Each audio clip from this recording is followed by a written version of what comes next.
Chapter 191. After taming it, the heavenly fire lingered around the beast's soul, slowly burning it into starlight that seeped into the demon noise saber. At the same time, Lin Muyu's heart stirred as if she could feel the heaven beast's submission to her. The demon noise saber trembled slightly, and with a hum, a golden light flew out from the demon noise saber and transformed into a miniature version of the heaven beast. It arrogantly entrenched itself beside Lin Muyu's leg and even raised its head to rub against his knee, acting like a spoiled child. Lin Muyu was secretly delighted. With a divine beast-level refined soul like the heaven beast guarding the demon noise saber, the lethality of this demon noise saber would definitely be incomparable to before. The tempering of the blade was abnormally smooth this time. It wasn't until Lin Muyu had tempered 12 compound edges that she felt she couldn't continue tempering. There was no doubt that this demon noise saber would be even sharper than the dragon spirit sword. The flames slowly dimmed, and the demon noise saber sank into the water to cool down for a moment. Lin Muyu picked it up again, and with a light grip, she could feel the resonance between the heaven beast's soul and herself. Her soul and the demon noise saber's refined soul had already harmonized. In other words, they had already signed a soul contract. As long as this demon noise saber was in Lin Muyu's hands, its power would multiply. What rank? Lin Muyu asked. Lulu said, 3rd rank Saint grade, 1 rank higher than the dragon spirit sword.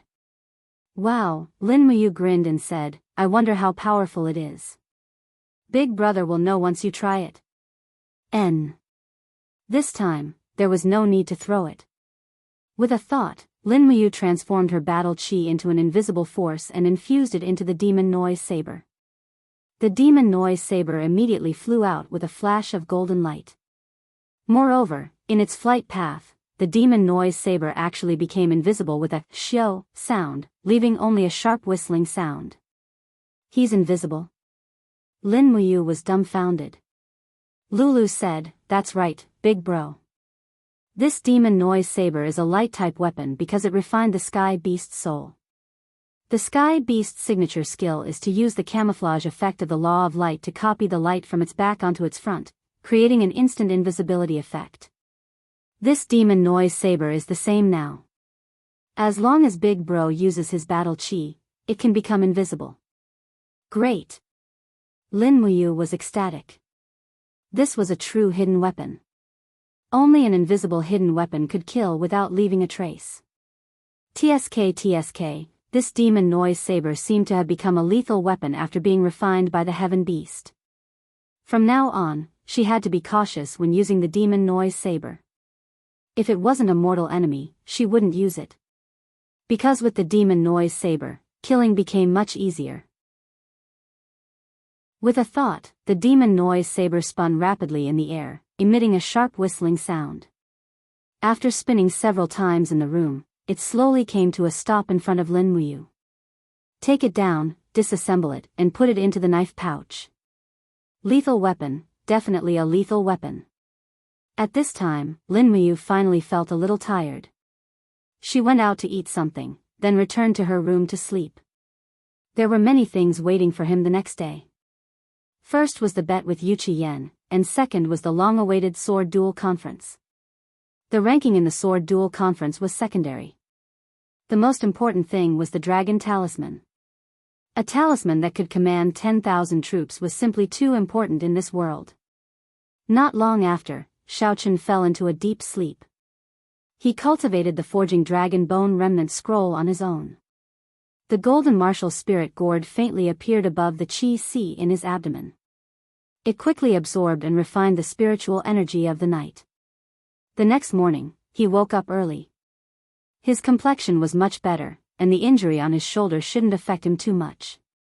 Most importantly, Lin Muyu's strength had recovered very well. She could almost use more than 90% of her battle energy. The injury wouldn't affect her combat strength more than 10%, so she could almost fight for the championship of the sword duel conference. Breakfast in the morning was still the Eagle Nest Camp's military meal, 2 large flatbread and a large bowl of meat soup. However, perhaps because he was the commander of the camp, there were 7 or 8 pieces of wild boar meat in the soup. He didn't mind that much, so he ate and drank it in large mouthfuls. Only after eating and drinking to his heart's content would he be able to face the challenges of the sword duel conference today. After getting dressed, he leaped onto his horse, carrying 2 swords on his back.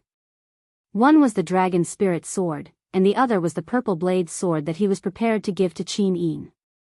Wei Chou and Xiahou Sang personally accompanied him to participate in the sword duel conference, while the other 2 centurions of the royal guards were sent by Lin Muyu to pay their respects to Han Xiao's parents, wife, and children with 2,000 gold blade coins. This was also the rule of the royal guards. Once someone died in the line of duty, they would have to compensate them with 2,000 gold blade coins. In addition, according to Lin Muyu's instructions, they were to bring Han Xiao's family to the empire to settle down and ensure that they didn't have to worry about anything for the rest of their lives. Han Xiao's eldest son could even join the army when he came of age and receive the lowest rank in the empire's army. The viewing platform in front of the imperial city was filled with soldiers and commoners. There was no end in sight.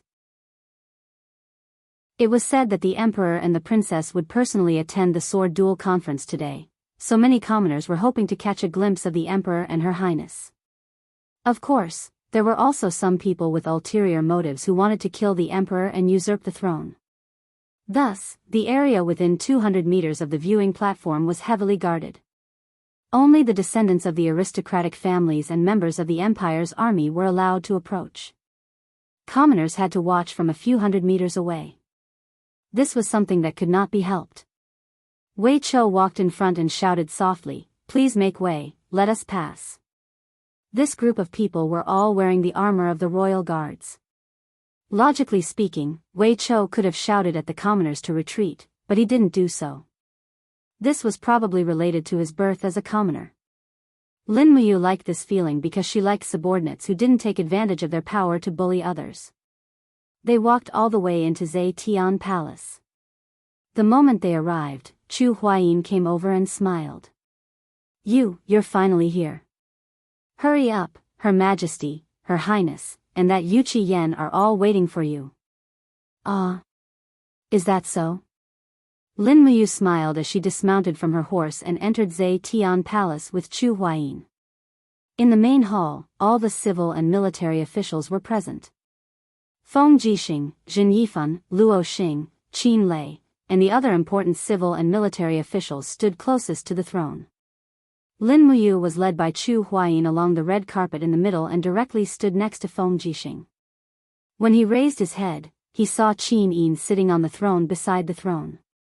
She was dressed in a very ladylike princess dress, and she stuck out her tongue at him. She was originally a peerless beauty, but at this moment, her girlish demeanor made the group of officials fall head over heels for her. At this moment, no one doubted that Qin Yin wasn't the most beautiful woman in the empire. Qin Jin smiled and said, You're here. I heard that you made a bet with Yu Qi Yan from the Yu Qi clan yesterday to see who could forge a better weapon for Her Highness Yin. It just so happens that I'm here today to witness it with my own eyes. Lin Muyu nodded and took out the purpling sword wrapped in black cloth from her back. She smiled and said, This sword is called the purpling sword. If you like it, Xiao Yin will like it. Yu Qi Yan laughed coldly and walked forward. He held a long sword in a white jade scabbard and said, Purpling sword? The name isn't bad, but I don't know if its character is up to par. This Ling Yu sword of mine, it's definitely 1,000,000 times better than the purpling sword. Is that so? How are we going to compete?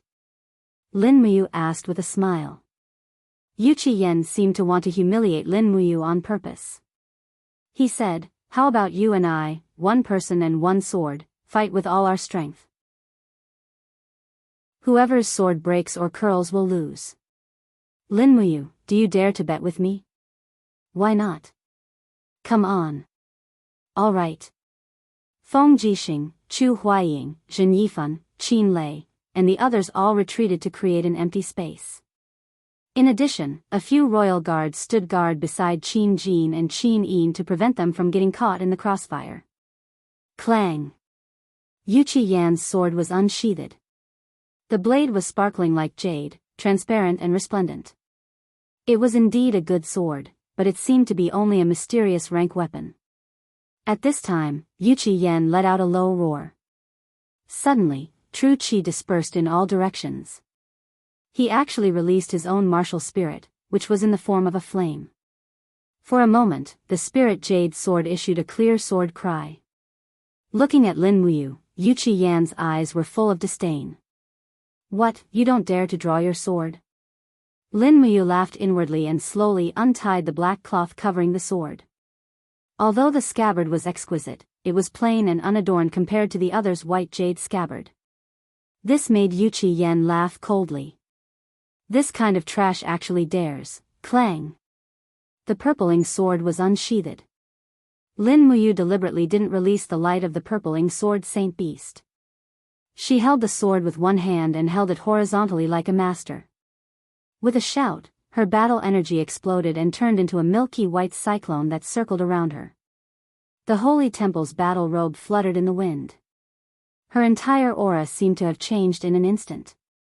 In an instant, the group of women participating in the court meeting, including Qin Yin, Tang Xiaoxi, the First Lady, and the General's daughter, were all dumbfounded. Right now, Lin Muyu's strength and appearance were absolutely unparalleled in the Empire. In terms of looks, Lin Muyu had probably surpassed Chu Huaying, Feng Jixing, and Zhen Feng. You has stepped into the second sky of the heaven realm. Feng Jixing laughed. Chu Huaying nodded. This brat is advancing really quickly. At this moment, an envoy dressed as a foreigner couldn't help but exclaim, the strength of the great Qin's royal guards is truly invincible. Qin Jin gently stroked his beard, his eyes full of praise and gratification. The son he wanted was someone like Lin Muyu. The Qin Empire didn't need sheep, it only needed lions. Come on. Lin Muyu looked at Yu Qiyan provocatively. Yu Qiyan knew that he couldn't compare to Lin Muyu in terms of strength, but a clash of weapons didn't rely entirely on strength. Lin Muyu's sword was simple and unadorned. Although it looked elegant and refined, it was definitely not useful. He still had a chance. Ha! With a loud shout, Yu Qiyan raised his sword and slashed forward. His true qi was instantly raised to the peak. Lin Muyu rushed forward, and in the blink of an eye, her battle energy surged into the sword. Immediately, a golden dragon coiled around the blade. In an instant, Yu Qiyan's face turned purple. He knew he had lost. Clang! They brushed past each other, and a clear sound rang out. Yu Qiyan's spirit jade sword had been broken into two under the head-on collision. How? How is this possible? The spirit jade sword is a mysterious grade 3rd stage. Yu Qiyan withered like a frosted eggplant. Chapter 192. Lin Muyu had broken the proud work of the weaponsmithing master, Yu Qiyan, with a single strike. This was undoubtedly shocking news. Many important officials had thought that Lin Muyu, a member of the Imperial Guard, would definitely lose, but no one had expected that Lin Muyu would win so cleanly. The Yuqi family's treasured sword had not been damaged, but had been directly broken and destroyed. Mu has indeed won. Tang Xiaoxi stood behind Feng Jixing in her position as a princess. She was dressed in a fiery red embroidered princess robe and looked very beautiful. She was also the first person present to speak. Perhaps she was the only one who was full of confidence in Lin Muyu. Beside the emperor's throne, Qin Yin also covered her mouth and laughed. Imperial father, you are the witness. Shouldn't you announce the results? Qin Jin recovered from his shock and smiled. As the witness, I now announce that Lin Muyu has won the competition. Then, according to the previous bet, Lord Yu Qiyan will have to pay the Imperial Guard, Lin Muyu, 200,000 Jin Yin coins. I heard that the Yuqi family has been operating in Heaven's Pivot Province for many years. 200,000 Jin Yin coins should be a small token, right? As your majesty has decreed. Yu Qiyan's face was deathly pale. After he respectfully cupped his fists and bowed, he took out a gold note from his bosom. The amount of 200,000 Jin Yin coins was clearly written on it. It was also stamped with Yuchi Yan's handprint and personal signature, as well as the Yuchi family's seal. With this, the gold note was in effect. He presented the gold note with both hands and said with a cold look in his eyes, "Lin Muyu, this is what you deserve." Lin Muyu took the gold note and stuffed it into her cosmos sack. She cupped her fists and smiled. "Thank you, Lord Yuchi Yan, for your reward." Emperor Qin Jin laughed and said, You may enter the ranks." Yes. Originally, Lin Muyu did not have the qualifications to be one of the ministers in the imperial court. After all, he was only a mere level 6 young dragon general. Those who were able to stand here were at least of the 3rd grade. However, today was the day of the sword duel tournament, so he was exempted from being a military general. There were 2 people standing behind Qin Lei. One was the Dragon Guard commander Chu Huaying, the other was the Tiger Guard commander Zhu Gaiyun. Hence, there was still one more position that belonged to Lin Muyu, the Eagle Guard commander. But just as Lin Muyu was about to walk over, Yuchi Yan, who was behind her, growled, "Lin Muyu, wait. What's wrong?" He slowly turned around. There was a trace of doubt in Yuchi Yan's eyes as he said, "According to what I know, a weapon that can break a profound rank 3rd level sword should at least be a saint rank weapon. Just now I saw the saint beast soul of your sword. Where did you get this sword from?" Logically speaking, with your age, it's impossible for you to comprehend the craftsmanship of fire and iron and forge a saint rank weapon, right? He knew that this matter would not be resolved so easily. If he did not give an explanation, Lin Muyu would definitely not be able to get past this obstacle. Hence, he cupped his fists and smiled, saying, "Not long ago, a hermit who was well versed in the art of blacksmithing passed by Lanyan City and just happened to stop at the back of Eagle Nest Mountain. Thus, I have some relations with him, so I bought the materials and asked him to forge this purpling sword for me to present to Her Highness. Lord Yuchi, our bet was only to see who could take out a stronger sword. It did not say that I had to forge it myself." "I see," Yuchi Yan actually laughed.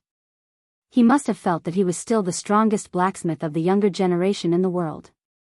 Hence, he regained some confidence and cupped his fists with a smile, saying, "Although Lord Lin Muyu played a trick, but I, Yuchi Yan, am willing to concede defeat.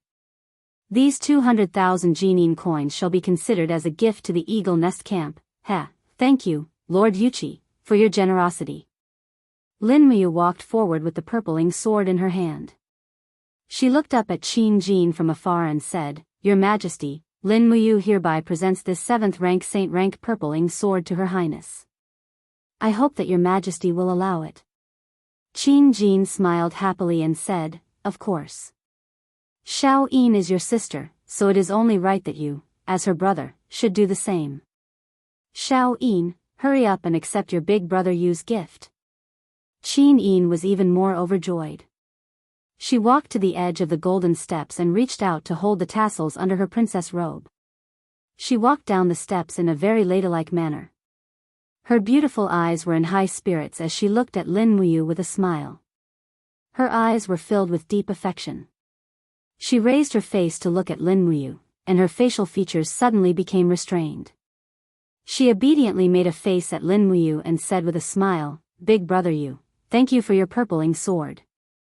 Looking at the eldest princess who was as beautiful as a fairy, Lin Muyu couldn't help but feel her heart sway at this moment. She presented the sword and said, "Your Highness, please examine it and see if you like it." Qin Yin took the sword and pulled it out of the sheath with a dang sound. The blade was surrounded by a faint flame dragon pattern, and the overall design was very exquisite and elegant. Near the hilt of the sword, the 2 words, Qin Yin, were engraved. That was her own handwriting. Under the surging power of the sword spirit, a flame lingered around the engraved words, and a flame actually appeared 1 centimeter away from the blade, Qin Yin. It was very beautiful, and after cutting Yuchi Yan's sword in half, there wasn't even a scratch on the edge of the sword. The 8 compound edges were not fake. "Do you like it?" Lin Muyu asked with a smile. Qin Yin sheathed the sword and caressed the sheath lovingly. She said, I like it. Thank you, big brother Yu." As long as you like it. I'm going to join the ranks. In a while, big brother, you do your best at the sword duel tournament. Got it. Thank you, Your Highness, for your encouragement. Lin Muyu smiled lightly and returned to Qin Lei's back. He didn't show that he was overly intimate with Qin Yin in the hall. After all, this wasn't a good thing. Qin Yin was Her Highness, and who knew how many princes and nobles were thinking about this heir to the empire. The closer Lin Muyu and Qin Yin were, the more enemies they would make. With the current situation, Lin Muyu didn't want to attract more jealousy and hatred. After all, his strength was still not enough. If it was the Longdan army camp that had developed and was able to have 100,000 elite troops, then Lin Muyu could be unscrupulous. Before his strength was not enough, he should first endure. This was the first principle that Lin Muyu learned in this world. Qin Yin held the Xin sword and returned to the emperor's side. Qin Jin smiled slightly and said, "Today is a big day. The sword duel tournament that is held once every 3 years. All the outstanding talents of the empire will participate in this banquet. I wonder who will get the dragon talisman this year. Let's go. My beloved subjects, follow me out of the Zhe Tian Palace and to the viewing platform." "Yes, Your Majesty." Qin Jin shook his arms and walked down from the throne. Qin Yin chased after him and held her father's arm. Under Qin Lei's gaze, Lin Muyu and Chu Huaying protected the emperor and the princess on both sides. Qin Yin turned around and saw Lin Muyu. She couldn't help but smile. "Big brother, your injuries haven't completely healed. Don't force yourself in today's sword duel tournament, don't worry. My injuries have more or less recovered." That's good." At the side, Tang Xiaoxi quickly caught up and said with a smile, "Mu, if you meet my older brother, Tang Bin, you must be careful. His fire fox seal has already been cultivated to the 7th layer. Its power is extremely shocking." Xiaoxi's older brother? Lin Muyu was stunned. At the side, Qin Yin smiled and explained, "In the 7 Seas Tang sect, Tang Lan has a total of 3 sons. The eldest son only has a daughter, Xiaoxi. The second son has 2 sons, Tang Bin and Tang Lu. Duke Lan's 3rd son also has a son and a daughter. The son is called Tang Tian and the daughter is called Tang Wei. It can be said that in the 7 Seas Tang sect, Tang Bin, Tang Lu, and Tang Tian are all important competitors for Xiaoxi. It is still unknown who will inherit Duke Lan's title in the end." Lin Muyu faintly smiled and said, "According to my understanding, in the Qin Empire, the inheritance of titles is passed down to the eldest and not the youngest. If this is the case, Xiaoxi is the eldest son's daughter, so her chances of inheriting the title should be the highest, right?" Tang Xiaoxi shook her head and said with a smile, "It's not like what you think, Mu. The 7 Seas Tang sect cultivates a secret art called Fire Fox Seal. The Fire Fox Seal has a total of 9 layers. It is the Tang sect's most overbearing secret art. Cultivating it with the Fire Fox Marshal's soul will yield twice the results with half the effort. So, generally speaking, whoever has the strongest Fire Fox Seal will have the most qualifications to become the successor of the Tang sect. As for me, I have almost no chance." "Why?" Lin Muyu was puzzled. Tang Xiaoxi giggled, "Because, since ancient times, the Fire Fox Seal is powerful and overbearing. All the females in the Tang sect are unable to cultivate it. Only the males can cultivate it, so that's how it is." Lin Muyu nodded and said with a smile, "Then Xiaoxi, my condolences." Tang Xiaoxi giggled, "I don't care who the successor of the Tang sect is. It's fine as long as grandfather dotes on me." Lin Muyu didn't say anything else. Perhaps it was better to be like Tang Xiaoxi, who had no desires or demands. Outside the imperial city, when Qin Jin, Qin Yin, Tang Xiaoxi, Qin Lei, and the other members of the imperial family stepped out of the Zhe Tian Palace Hall's entrance, the commoners in the distance cheered. Everyone squeezed together, wanting to see the emperor and her highness' true faces. "Be on guard, protect the safety of His Majesty and Her Highness." Qin Lei shouted in a low voice. Immediately, a group of dragon guards and tiger guards spread out one after another, forming a four-sided formation to protect the emperor, the princess, and the civil and military officials. However, these imperial guards didn't use a shield formation, because this would make it seem that the emperor wasn't close to the commoners. However, looking at the sea of people and the cheers in the distance, Lin Muyu couldn't help but feel a little astonished. It was really very rare to have such popular support. As the commander of the Eagle Guards, Lin Muyu's position was getting further and further away from the emperor and the princess. Instead, she was walking side by side with Feng Jixing. Both of them had long swords strapped to their waists, their hands on the hilts of their swords, and their heroic white robes fluttered in the wind, looking very beautiful. Looks like His Majesty can also be considered to have the support of the people, Lin Muyu said softly with a smile. The corner of Feng Jixing's mouth curled up, and he said, ever since His Majesty ascended the throne, it can be said that he has proclaimed benevolence and virtue to the world.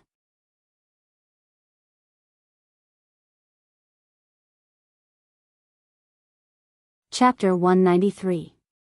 The sky-bearing empire is blessed with good weather, the empire will prosper, and the four seas will be at peace. Today, in accordance with the imperial edict of the Radiant Emperor, in order to demonstrate the strength of the empire's martial prowess, and for the prosperity of the empire's talents, this sword duel assembly will be held to determine the champion. Those who are able to obtain the top 10 positions will be rewarded. This competition will be watched by His Majesty and Her Highness Qin Yin. There are a total of 47 participants, and they have gathered the talents of the 12 provinces. After the eunuch finished reading the imperial edict, 2 royal guards immediately carried a huge wooden board and placed it on the viewing platform. On the board, there were names written in golden paint. There were a total of 47 participants, and the names of the participants were displayed in front of her. Lin Muyu looked at it from afar. Fortunately, her opponent in the first round wasn't Chu Huaying, Feng Jixing, or Qin Lei. Instead, it was a person called Ouyang Jingtian. She didn't know where he came from, but she just needed to beat him up. Dong, dong, dong, a battle drum made of cowhide thundered, and a formless killing aura instantly filled the viewing platform. All the participating martial artists had already gathered around the viewing platform, and they were verified by the officials of the Zetian Palace Hall. After that, they waited for the start of the competition. This process was slightly tedious, but Lin Muyu had a lot of patience. She sat on the cold stone steps and looked at the officials around the viewing platform with an indifferent gaze. The viewing platform surrounded the stage in a fan shape. Qin Jin, Qin Yin, and the rest were sitting in the center under the protection of the royal guards and Chu Chu. On the 2 sides were the viewing areas for the officials and nobles of the empire. Many noblewomen were wrapped in fox fur scarves, and their bodies were trembling as they watched the battle. They even ordered their servants to serve them fruits and fragrant tea from time to time. It felt like an arena. Lin Muyu couldn't help but snicker. She had accidentally become a performer to please others. She really didn't expect it. Not long after, the eunuch announced with a loud voice, "The sword duel assembly has officially begun. The first round, the first group, will be led by the commander of the Imperial Army, Feng Jixing, against the expert from Swift White Province's Sunset City, Luo Jingtian." Feng Jixing lifted his long saber and leapt onto the stage. His eyes were indifferent. The wind-cutter saber was surrounded by a dense purple radiance. Streaks of lightning darted around the saber. Feng Jixing had already released his purple electric flame wolf marshal's soul the moment he stepped onto the stage. It was clear that he was going all out. Although Luo Jingtian was below the age of 35, he already had a beard. He cupped his fist and smiled. "I never thought that I would encounter General Feng in the first round. This subordinate is in trouble." Feng Jixing faintly smiled. "General Luo Jingtian, welcome to Lanyan City for a one-day tour." Luo Jingtian, the battle was very simple. Feng Jixing used 3 moves of the wind blade technique to blast Luo Jingtian and his sword out of the stage. Luo Jingtian looked extremely miserable as he cupped his fist and said, "See you." Feng Jixing also cupped his fist and said respectfully, thank you for letting me win. On the viewing platform, Lin Muyu curled her lips and said, Big Brother Feng has become even more powerful after stepping into the second heavenly stage. Qin Lei sat at the side and said, this old brat Feng Jixing's blade technique is indeed the best in the imperial capital. Luo Jingtian's defeat in 3 moves is also within expectations. On the other hand, Chu Huaiming, you actually advanced to the next round without a draw. You are really envious of others. Chu Huaiming was in a daze as he looked into the distance. In the direction he was looking at, there was also a beautiful girl staring at him in a daze. It was none other than Jin Xiang, who was sitting beside Jin Yifan and Jin Fang, the eldest daughter of the Divine Marquis residence. Lin Muyu couldn't help but smile. Someone's mind has already wandered off. At this moment, Feng Jixing also walked over with his blade in hand. He looked at Chu Huaiming and revealed a disdainful expression. He smiled and said, our brother Chu doesn't have much future prospects in this lifetime. This kind of love really gives me goosebumps. Qin Lei grinned. Lin Muyu also laughed. At this moment, another person walked over. It was Qin Yan, who was wearing the Saint Sanctum's Gold Star instructor robe. Hi, Big Brother Lin Muyu is also here. Ah, Yan is here? Qin Lei smiled and said, how long until your turn? I'm in the 7th group, no hurry. A group of experts gathered together was especially eye-catching. Many of the young ladies from the large clans on the viewing platform looked over here. Perhaps many of the young ladies' sweethearts were in this group. No matter if it was the handsome Chu Huaiming, or the unruly and handsome Feng Jixing, or even the heaven-gifted Lin Muyu, they were actually the targets of many young ladies' hearts. It was just that this group of fellows seemed to have no interest in love, and didn't even look those noble young ladies in the eye. In the 3rd group of the first round, Qin Lei went up. Having already stepped into the 2nd level of the heavenly realm, he was already incomparably tyrannical. Furthermore, he possessed the 1st-grade god-binding chains. In just 1 round, he used the splitting lightning light slash to directly defeat his opponent. If he hadn't retracted his attack quickly, that brat's head would have already landed on the ground. Not long after, Qin Yan took the stage. His dragon scale armor spirit was extremely gorgeous. His opponent's fierce attacks for 7 or 8 rounds didn't injure him in the slightest. On the contrary, Qin Yan played down 2 quick attacks and directly made his opponent concede. 7 Seas City's Luo Bin is going up. Feng Jixing smiled faintly. The Tang Sex Fire Fox seal can be said to be an absolute art. If you meet Tang Bin, you have to be careful. 3 years ago in the Sword Battle Assembly, he almost used the Fire Fox seal to defeat me. This time, I heard that Tang Bin's Fire Fox seal has already been cultivated to the 7th level. 3 years ago he was only at the 5th level. This year will definitely be even more frightening. Lin Muyu, Chu Huaiming, and Qin Yan nodded together. Qin Lei grinned and said, this kind of person can only run amok in 7 Seas City. Coming to the imperial capital, there are no less than 10 people who can defeat Tang Bin. Feng Jixing, why do you need to boost his morale? Feng Jixing couldn't help but smile, but didn't argue. It wasn't excessive for Qin Lei to say that. After all, he had the qualifications to say that. On the tournament stage, Tang Bin was unarmed, his face full of arrogance. His opponent was a general carrying a battle axe. This general came from Tong Tian province. The golden-purple flower at his collar glowed with a dazzling luster, and there were 2 golden hexagrams on his back. He was actually a captaincy-ranked high-ranking military officer. Tang Bin cupped his fists and smiled, General Shi, I've learned a lot. The general didn't back down. Without saying anything, he waved his battle axe and rushed over with a roar. The axe glowed with a faint glow of Do Qi, and with a swing, it carried a murderous aura. With a simple and violent arc, it chopped towards Tang Bin's chest. Just as he was about to succeed, Tang Bin suddenly leaned back. It was actually a beautiful iron bridge. Roar, the Fire Fox martial spirit cried out, and flames began to linger on his battle boots. Tang Bin took the opportunity to kick the opponent's wrist, and with a wang sound, the battle axe flew out of the opponent's hand. Tang Bin then flipped himself up, and with his feet on the stone floor, he punched out several times with his fists. The attacking general could only raise his arms to block, and the peng peng peng sounds of battle chi colliding could be heard. The general could only raise his arms to block, and the peng peng peng sounds of do chi colliding rang out. Both of them were at the first level of the heavenly stage, but the general didn't even seem to have the strength to retaliate. Just as his defense was broken, Tang Bin suddenly opened his right palm, and a Firefox imprint gushed out from his palm. He shouted in a low voice, "Heaven Rush imprint." Wang! Flames erupted, and a fiery imprint directly penetrated the general's chest armor.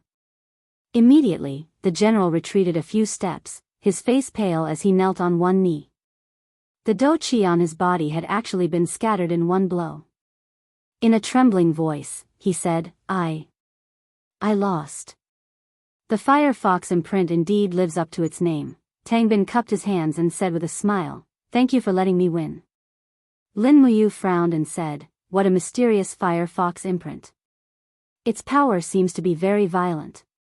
If Xiaoxi could also master the Firefox imprint, I wonder who would be stronger than Tang Bin."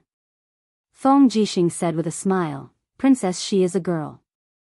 I'm afraid she will never be able to practice the Firefox imprint." Maybe. Lin Muyu looked at Tang Xiaoxi from afar, only to find that Tang Xiaoxi was also looking at her. Lin Muyu rubbed her nose and smiled at Tang Xiaoxi from afar. Immediately, Tang Xiaoxi's face turned red, and she hurriedly lowered her head.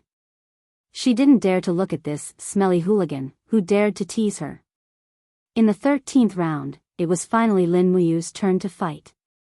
Ouyang Jingtian is a famous expert in the Five Valleys city of the Cangnan province. You have to be careful. I heard that Ouyang Jingtian has exquisite swordsmanship. Feng Jixing kindly reminded. Lin Muyu nodded and smiled, "Thank you, big brother Feng, for the reminder."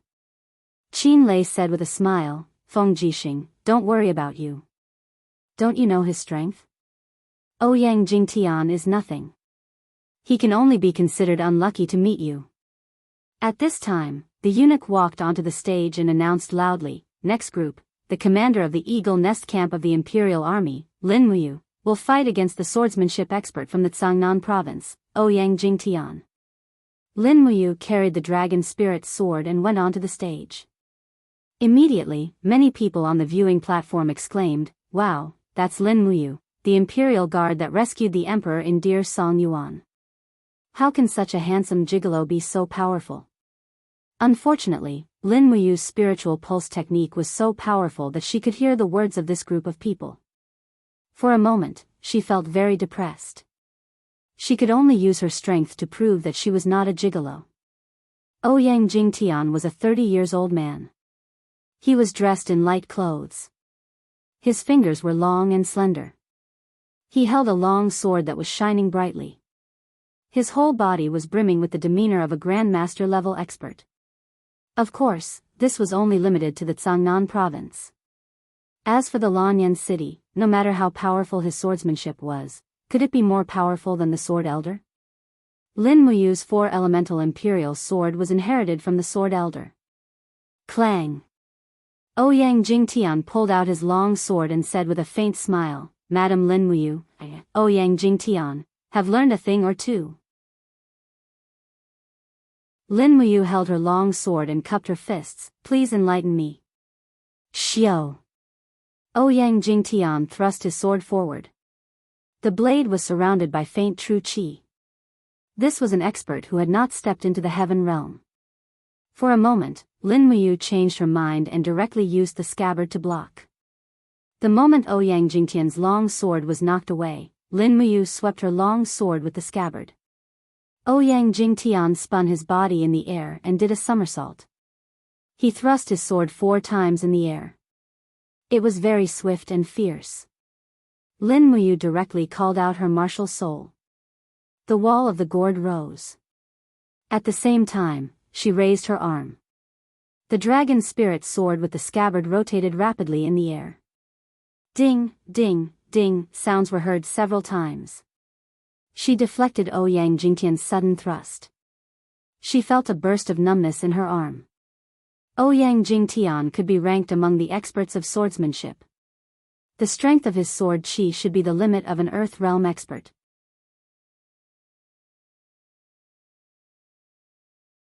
Chapter 194. Clang. The scabbard knocked away her opponent's blade. Lin Muyu thrust her long sword forward, and the Dragon Soul sword, along with the scabbard, pierced towards Ouyang Jingtian. The battle energy around the scabbard formed a spiral of flame energy. Ouyang Jingtian was shocked. He hurriedly moved his sword and shook his wrist.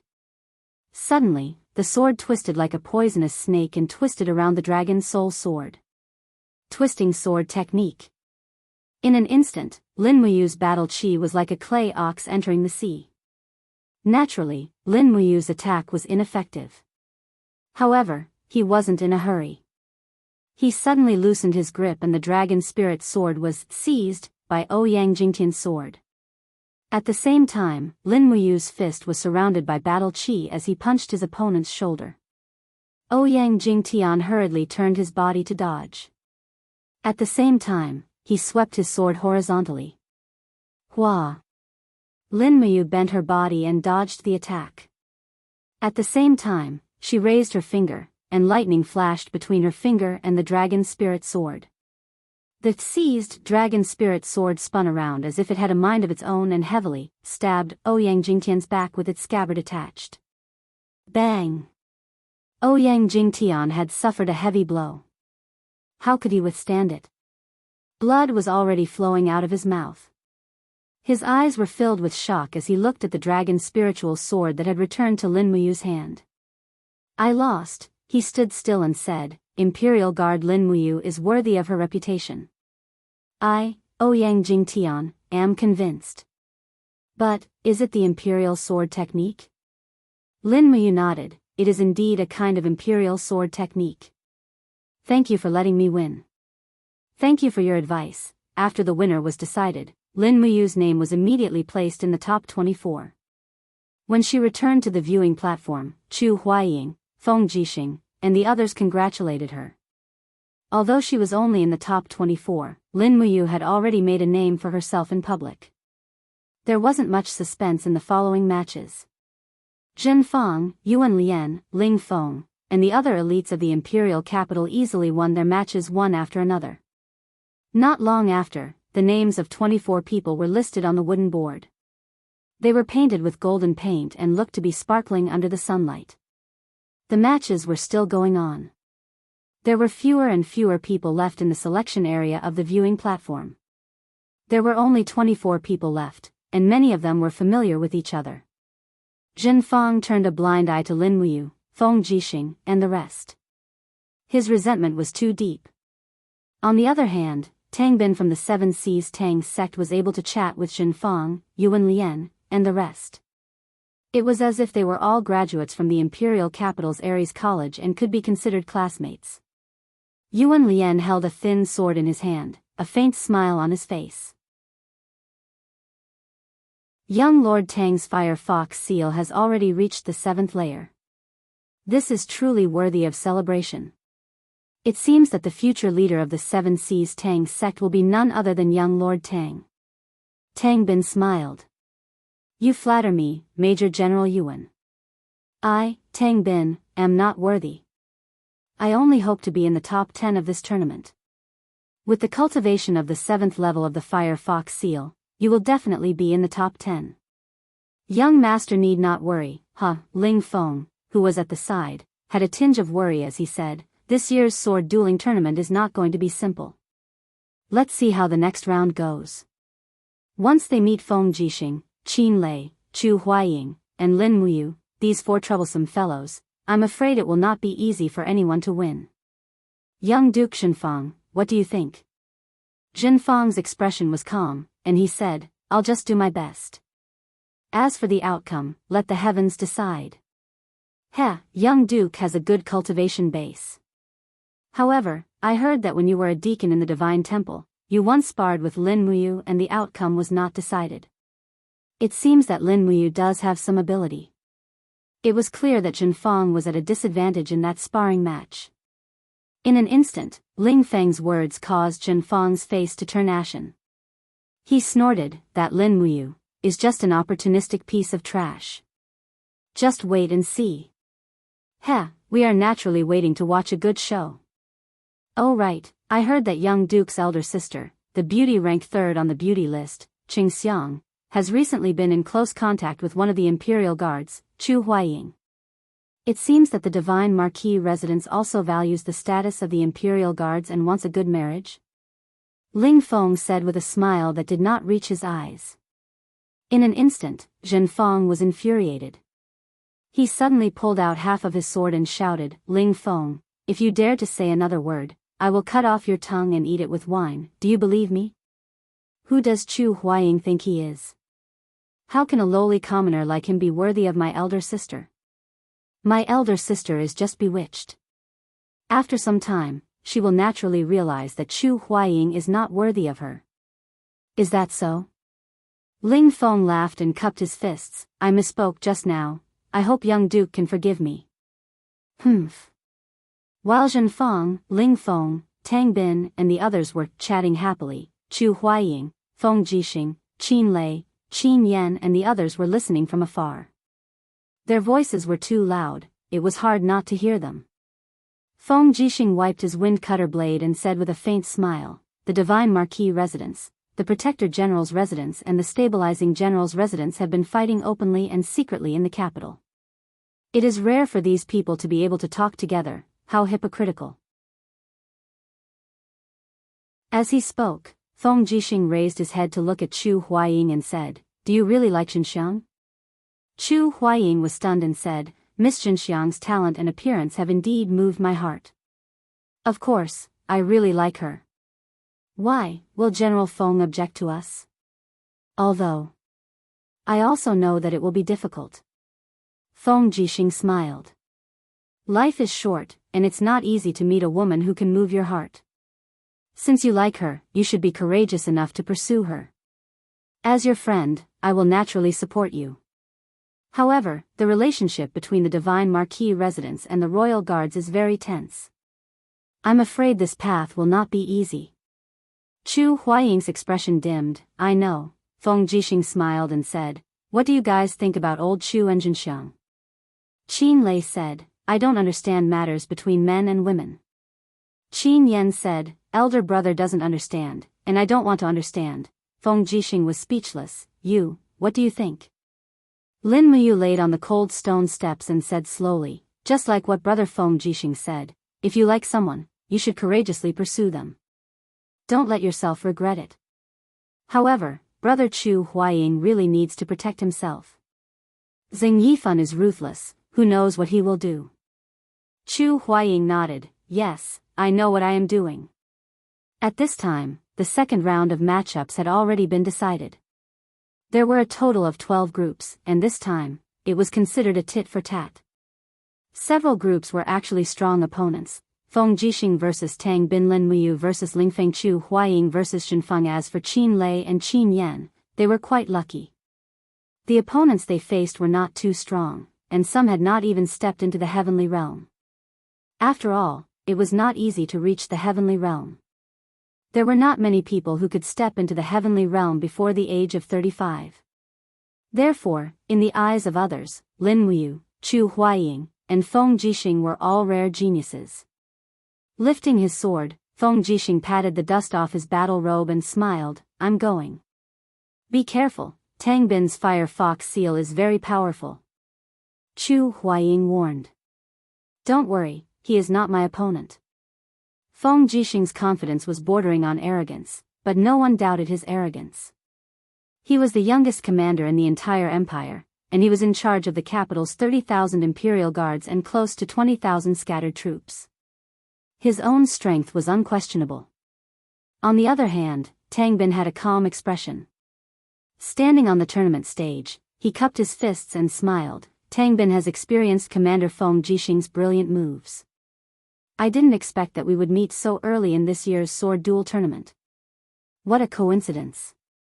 Feng Jixing smiled slightly. Please show mercy, young Master Tang Bin. Don't let me lose too badly. You must be joking. Come on. All right. Feng Jixing held his sword horizontally, and with a wolf howl, the purple electric flame wolf climbed onto his shoulder. The thunder and lightning caused by his martial soul poured into the sword, and his battle robe immediately fluttered. In addition to his sharp eyebrows and starry eyes, many girls in the capital went crazy and screamed before he even made a move. Tang Bin still fought with his bare fists. He was proficient in the Fire Fox Seal Palm technique, so naturally, he would not be afraid of any sword or saber. Here it comes. Feng Jixing took the initiative to attack. With a swing of the wind cutter sword, the winds suddenly rose, and with the power of the law of wind, it was a swift slash, desert gale. Tang Bin did not dare to underestimate it. He took half a step back and opened his left palm. Flames surged, and a seal appeared on his palm. He shouted, "Light seal!" The flames and the gale intersected and exploded. Feng Jixing and Tang Bin each took a few steps back. After stabilizing their breath, they rushed to attack again. Feng Jixing swept across the air and quickly gathered his battle chi. The battle chi turned into scorching hot sand that lingered around the sword, and a very fast attack once again blasted toward his opponent, hot sand scorching gold. Tang Bin's expression did not change. He waved his palms, and the Fire Fox seal appeared on his palm again.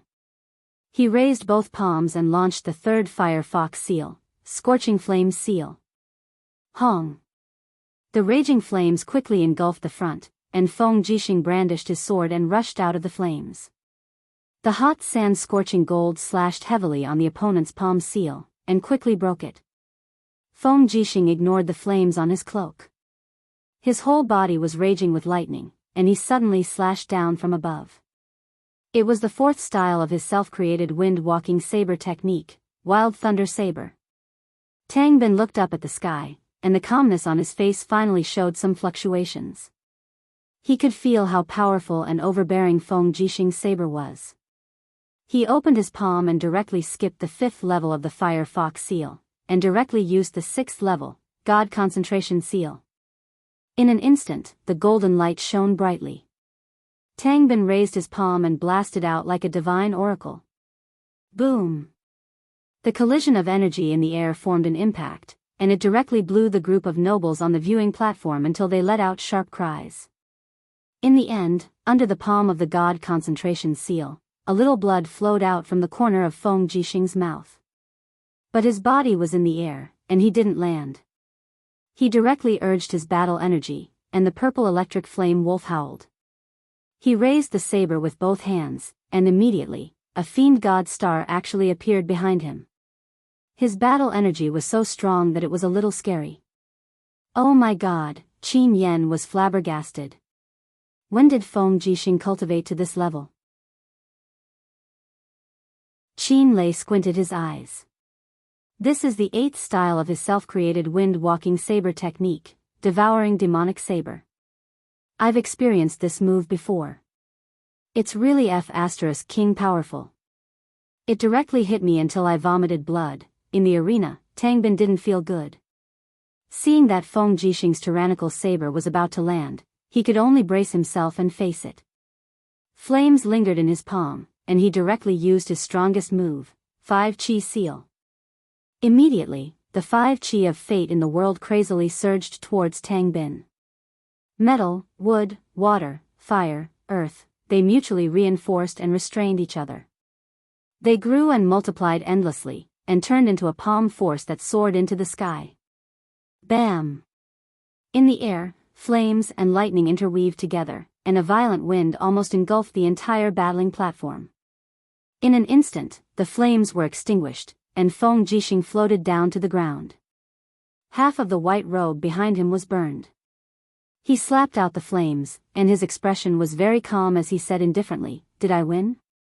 Pfft! Tang Bin vomited a mouthful of fresh blood, and the ground around him was filled with crisscrossed saber marks. He swayed on the spot, cupped his fists, and said with a trembling voice, Commander Feng Jixing's cultivation is indeed extraordinary. Tang Bin loses wholeheartedly. Thank you for letting me win. I'll treat young Master Tang Bin to a drink later. Okay.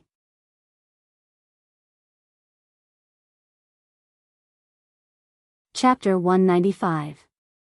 When Tang Bin walked off the stage, he could not hide the desolation on his face. His handsome body seemed to have become much more dispirited. The only person sent by the Seven Seas City's Tang sect was stopped outside the top 12. Perhaps only Tang Bin himself knew how much burden he had to shoulder. If he wanted to blame something, he could only blame the heavens for being unfair and placing him in the same group as Feng Jixing. Although Feng Jixing was slightly injured, his complexion was much better than Tang Bin's. He walked off the stage without a change in expression.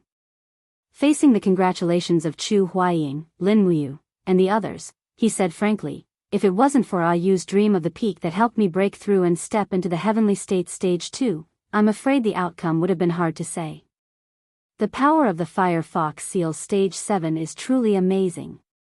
Chu Huaying nodded and said, next, it's up to you. Ling Feng is the son of the State General Ling Nantian. His father, Ling Nantian, is an imperial general and also a heavenly emperor. Under his father's guidance, Ling Feng can be said to be like father like son. The Ling family's swordsmanship has always been famous for its speed, accuracy and ruthlessness. Furthermore, Ling Feng is good at hiding his strength and rarely fights, so you must be careful. Got it.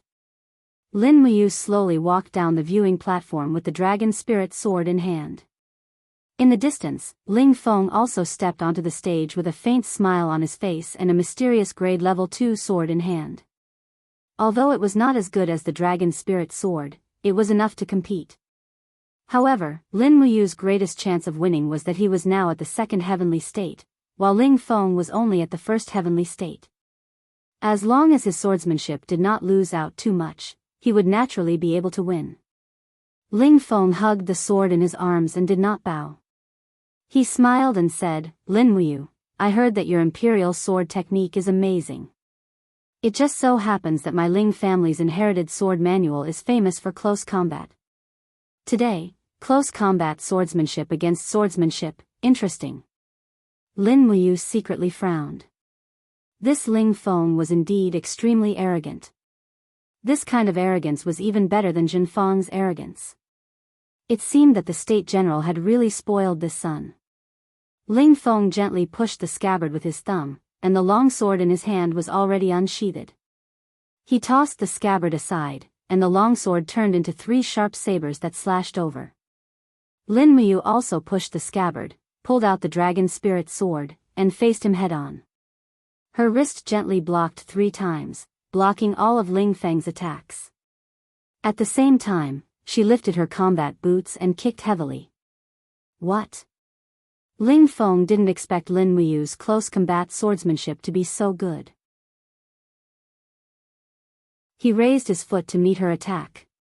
Pung!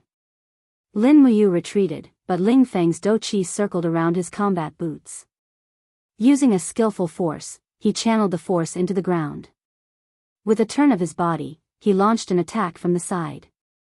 With a swing of his longsword, he launched 3 lightning-fast attacks.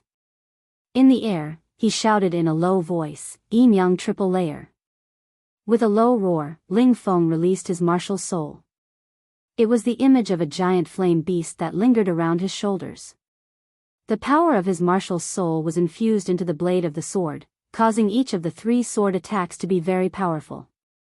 Lin Muyu had a deep understanding of how powerful it was, but the sudden attack also caught her off guard. She could only quickly summon the wall of the gourd. A golden light flashed, and the wall of the gourd surrounded her body, forcibly blocking the opponent's attack. Peng, peng, peng. 3 consecutive sword attacks actually directly split open the black tortoise shell. With one successful attack, she immediately unleashed her do chi and kicked the wall of the gourd. Peng. Lin Muyu took 3 steps back and her face was full of shock. She had actually suffered such a big loss in the first exchange of blows. This Ling Feng's family's martial arts were indeed impressive. No wonder Ling Nantian could become a high-ranking state general. Just as Chu Huaying said, this Ling Feng in front of her was definitely not here to give away points. He might even take away the qualification to advance to the top 8 from her hands. Hee. After a series of consecutive attacks, Ling Feng's aura was calm, and a faint milky white doqi lingered around his body. He smiled and said, "How is it? My Ling family's martial soul is a second-grade martial soul, Flaming Shiji. It is the soul of a legendary ancient beast. It is not something that a mere 10-grade gourd martial soul can compare to. Lady Lin Muyu, you are an expert from the Holy Temple and one of the Imperial Guards. You can also be called a pillar of the Empire. It is not shameful for you to admit defeat now, and you can also protect your reputation." He spoke extremely calmly, as if all of this was natural. Lin Muyu could not help but smile. She gently flipped her wrist, and the dragon spirit sword made a faint sword sound. She smiled and said, "Thank you for your kindness, young general. However, we have not yet decided the winner and the loser. It is shameful to admit defeat so early. Alright, then I will beat you until you kneel and beg for mercy." Ling Feng sneered. In the next moment, he leaped forward again, and his do qi turned into wind. The long sword flipped in the wind, and with a sudden whistling sound, the gale directly rushed forward, making it difficult to open one's eyes. However, the force of the blade seemed to be able to pierce through one's skin. This Ling Feng was really too sharp. It seemed that Ling Feng had been biding his time and had never sparred with Feng Jixing, Chu Huaying, and the others. It was probably because of the Gilded Dragon Talisman for this sword battle tournament. The Gilded Dragon Talisman was a dragon talisman that could command 10,000 troops of the Empire. It was indeed very valuable. Anyone would want to obtain this Gilded Dragon Talisman to increase their status and power in the army. Not to mention the wind, how could Lin Muyu lose to him? She opened one hand, and the dragon spirit sword left her hand. However, the power of the laws of wind in the surroundings instantly surged, turning into an even more tyrannical hurricane that rushed towards Ling Feng. Using the wind to control the sword, Lin Muyu spread her 5 fingers, and her do qi exploded. Thousands of wind elemental forces turned into blades that pierced towards Ling Feng. Almost every wind blade was like a real sword, and it was impossible to defend against. Ling Feng was stunned, and he almost couldn't open his eyes. He hurriedly bent down and shouted, "Shiji Fire Shield!" Buzz, Ling Feng's martial soul roared, and his do qi turned into a fiery red shield in front of him. It seemed that his flaming Shiji martial soul also had defensive skills. However, the number of skills was definitely not as many as Lin Muyu's. Bang, bang, bang, the wind blades bombarded the fiery red shield one after another, and the shield became thinner and thinner. Just as the energy of the wind to control the sword was depleted, Ling Feng opened his eyes and saw Lin Muyu rushing towards him. Her fists were covered in flames, and they landed on the Shiji fire shield. Bang! The fire shield was instantly shattered, and Ling Feng's qi and blood were in turmoil. He quickly retreated, but before he had time to catch his breath, Lin Muyu opened her palm from afar. She held a long sword that was spinning at high speed in her hand, and rushed over. Using the fire to control the sword, Ling Feng was stunned. He did not even think about it and almost instinctively swept his longsword horizontally. Vigorous fighting aura actually turned into layers of qi armor that followed the blade of the sword. His ears rippled as he shouted, "Sweeping sword!" Lin Muyu was amazed. The Ling family's swordsmanship was indeed impressive. They could actually turn an attack into a defense, but could this kind of defense really block the power of the dragon flame spiral break? Obviously not. Bang! The dragon spirit sword went straight and instantly penetrated Ling Feng's sword sweep defense. Ling Feng was so shocked that his face turned pale. He hurriedly put the long sword in front of him to block. As a result, the high-speed spinning dragon spirit sword pierced Ling Feng's long sword with a ding-ding-ding sound. In less than half a second, Ling Feng's long sword was directly shattered. This long sword could be considered to have protected its owner.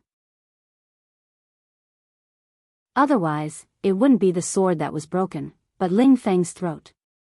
However, the dragon spirit sword's momentum did not stop. It still carried the spiral true dragon flame and slammed toward Ling Feng's throat. Just when Ling Feng was about to close his eyes and wait for death, there was suddenly a "pa" sound.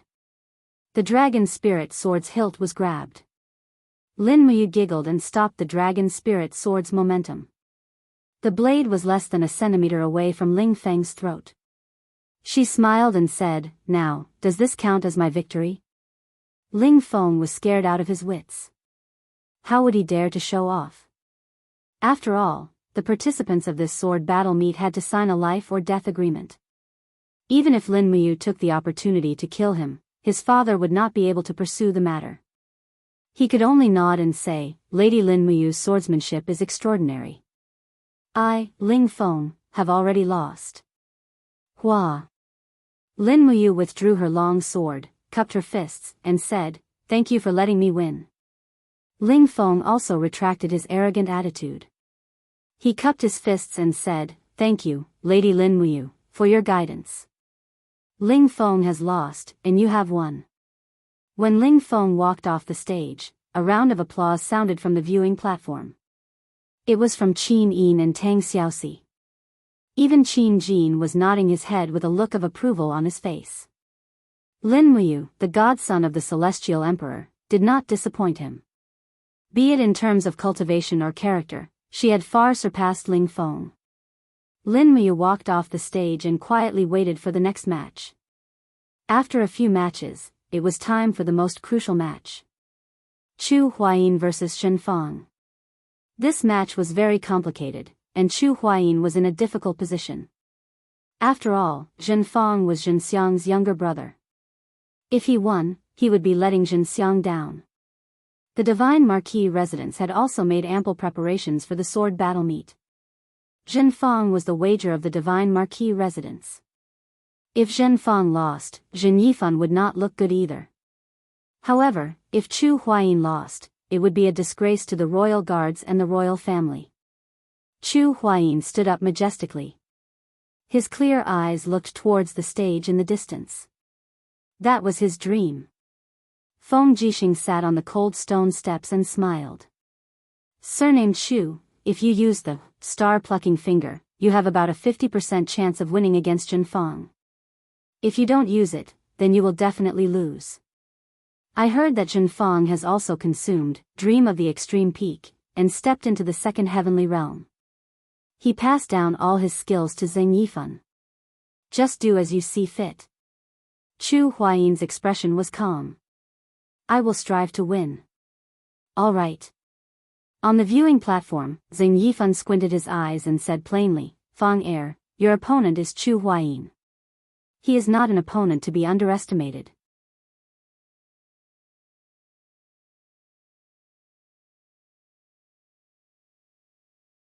Chapter 196. The cold wind rustled his battle robe, and the ends of Chu Huayin's long hair fluttered in the wind. He carried his sword on his back, as if he didn't intend to fight with his sword.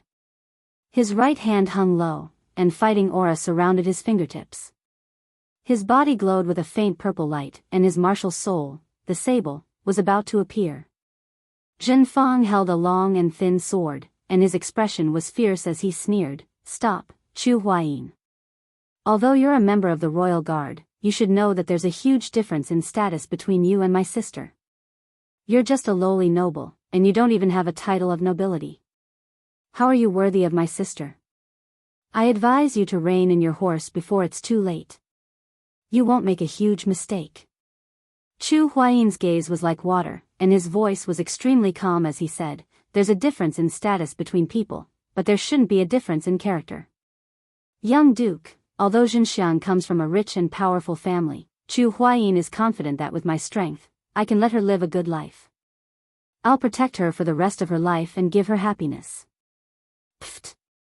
Zhen Fang said angrily, "You want to give my sister happiness? Why don't you look in the mirror? Chu Huayin, you lowly bastard. Since you're so stubborn, don't blame me for being impolite. Today, only one of us can walk off the stage alive." "Is that so?" Chu Huayin smiled and said, "Then, I'll have to ask you to teach me." Buzz. Zhenfang thrust his sword forward, stepping on his martial soul, the glazed pagoda. The blade of his sword was surrounded by sharp sword aura, and it was obvious that he was an expert swordsman from the way he raised his sword. The sword aura instantly spread out, and it didn't look like a single attack. Instead, it looked like thousands of pear blossoms had bloomed in the air. Almost all of Chu Huayin's acupoints were within the range of the sword aura. The strength of Zhenfang's strike was boosted by the glazed pagoda, so it naturally couldn't be underestimated. Not to mention that Zhenfang had already stepped into the second level of the heavenly realm, so the ruthlessness of this strike was obvious. Just as Chu Huayin retreated to the edge of the martial arts arena, he suddenly leaped up and left Zhenfang's attack range.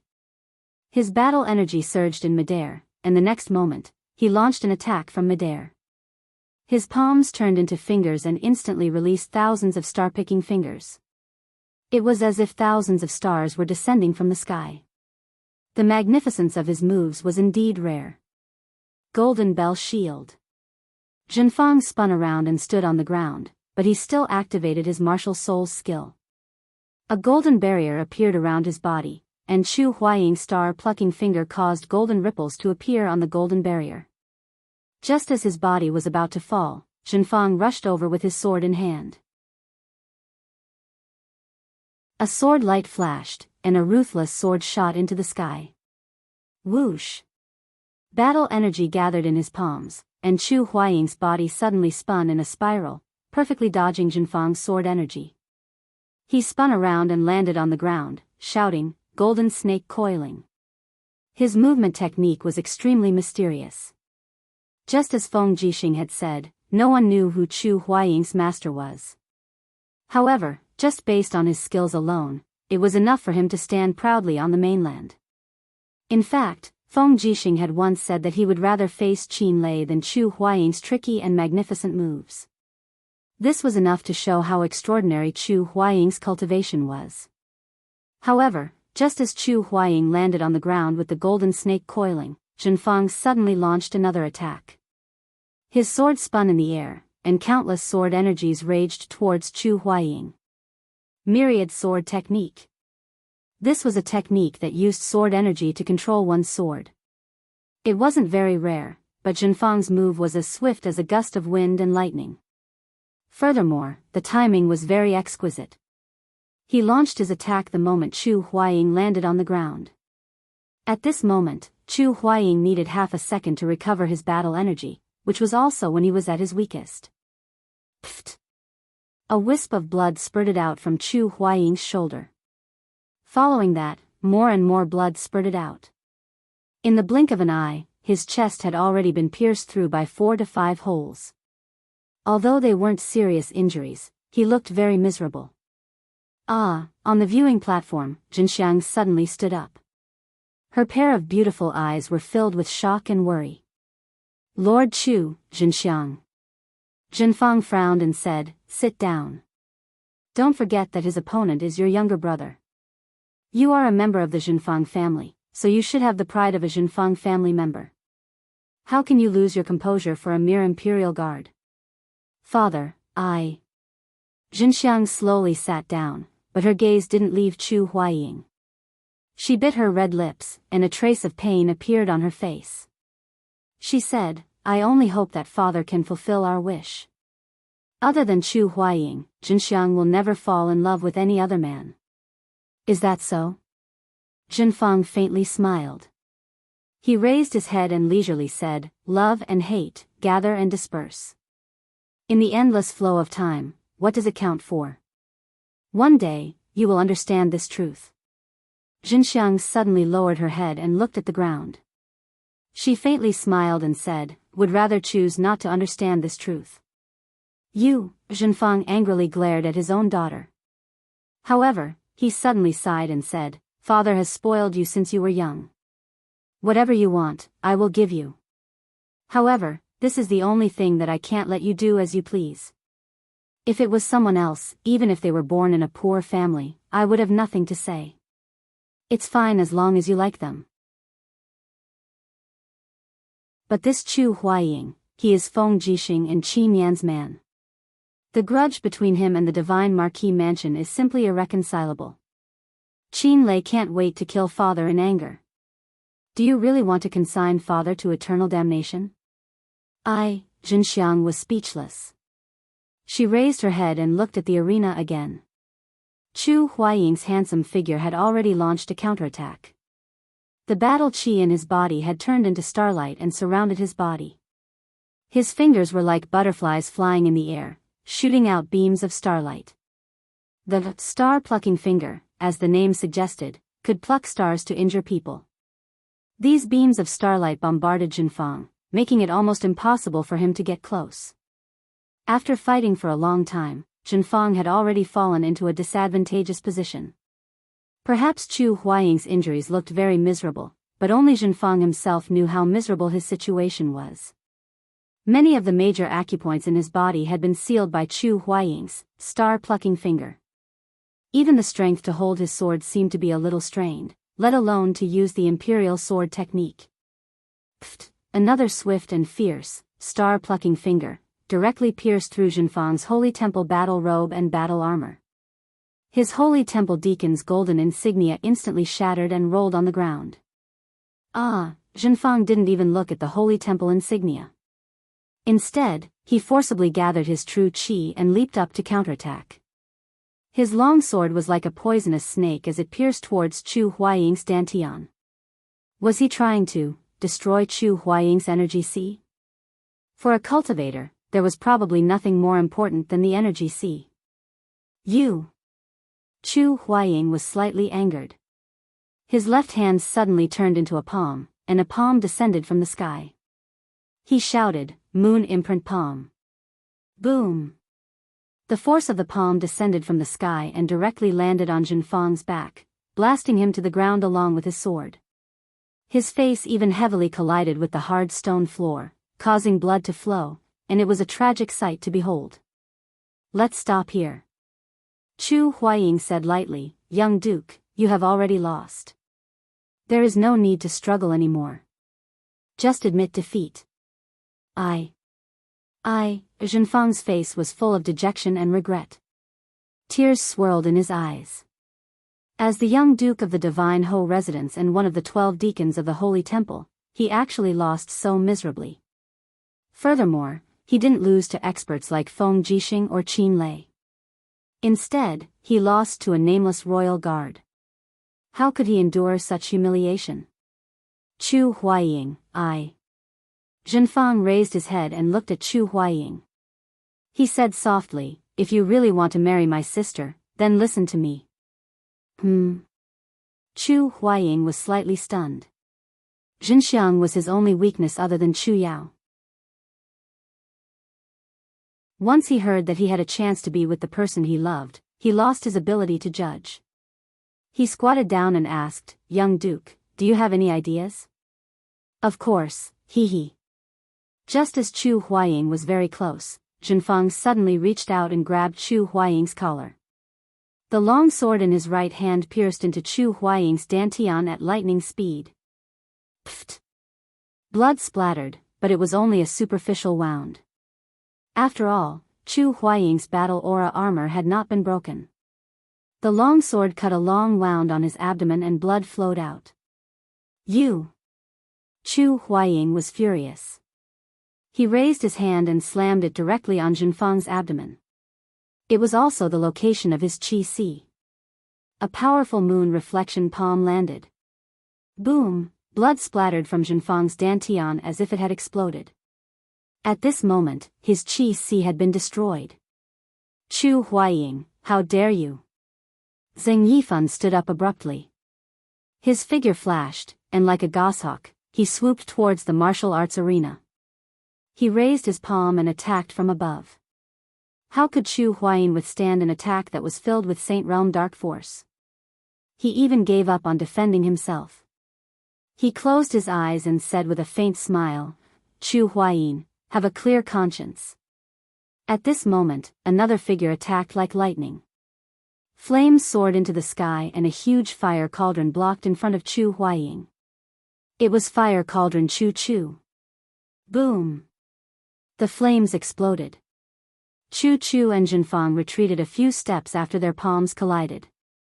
Jinfang also fell from the sky and landed beside Jinfang. Marquis, everyone in the sword battle tournament has to sign a life and death agreement. Young noble Marquis launched a sneak attack first. It's not Chu Huaying's fault. I hope Marquis will understand and not vent his anger on Chu Huaying. Chu Chu cupped his fists and said respectfully, young noble Marquis' Qi Si being destroyed is the will of the heavens. My condolences. You! Jinfang shouted angrily and glared at Chu Chu. However, he did not flare up. He did not have the confidence to win against Chu Chu. Jinfang turned around and hugged Jinfang. He checked his injuries and found that his Qi Si had completely leaked out. Jinfang's cultivation was also destroyed. The battle energy stored in his body had all returned to heaven and earth. Jinfang's eyes were closed and he fainted. He did not know anything. Why? Jinfang trembled and roared, heaven and earth are unfair. Why are they treating me like this?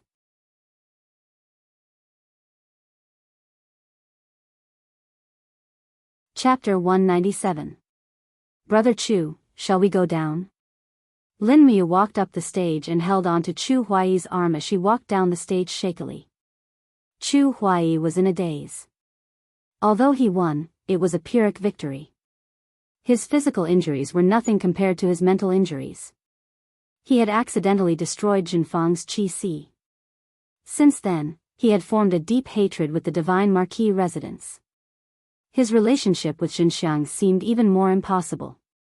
Chu Huai didn't even dare to look in Jinxiang's direction. When they returned to the viewing platform, Lin Miu comforted him. It's not your fault, don't feel guilty. That's right, it was that Jinfang who launched a sneak attack first. How shameless. Qin Lei rubbed his palms together and said, this is the Zhe Tian Palace. Who does Jinfang think he is? How dare he try to kill you? Humph, well done. A despicable person like Jinfang should have his Qi Si destroyed and his dragon tendons broken. Let's see if he can still be so arrogant after that.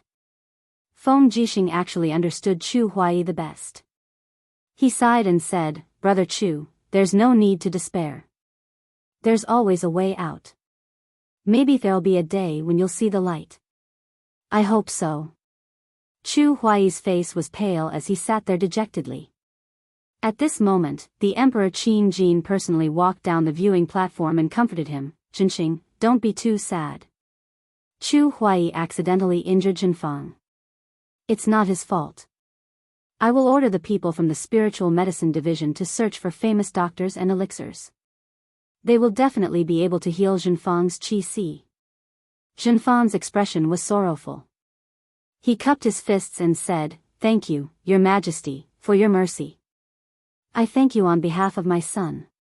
Qin Jin nodded and said, Come, confer Jinfang the title of Count Shenwei and the title of Eastern Suppression General. He will officially become one of the 13 counts of the empire. This title will be passed down from generation to generation. Also, grant him a luxurious residence in the outskirts of Lanyan City and 200,000 Jinin coins. Thank you, Your Majesty. Jinfang cupped his fists and bowed, but his eyes were filled with sorrow. He said, Come, send the young duke to the spiritual medicine division for treatment. A group of Shenwei battalion soldiers immediately carried Jinfang to receive treatment. Jinfang bowed to the Emperor Qin Jin again and left hurriedly. Zheng Yifan accompanied Zheng Fang on the horse carriage as it traveled along Tongtian Street. Zheng Yifan's face was ashen.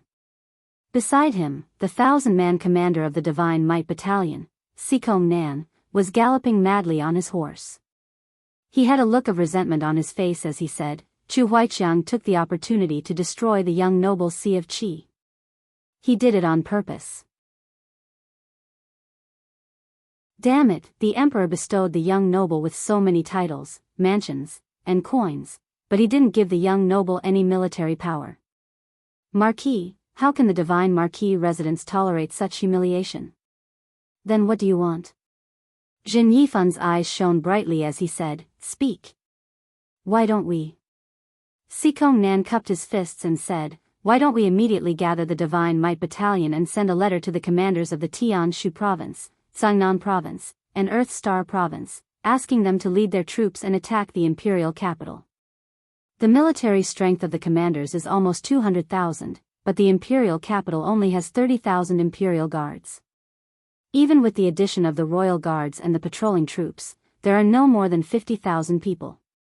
We can definitely break the city in half a month." Then, Sikong Nan became excited as he spoke, but when he met Xing Yifun's cold gaze, he immediately trembled and said, "Marquis, Did I say something wrong?"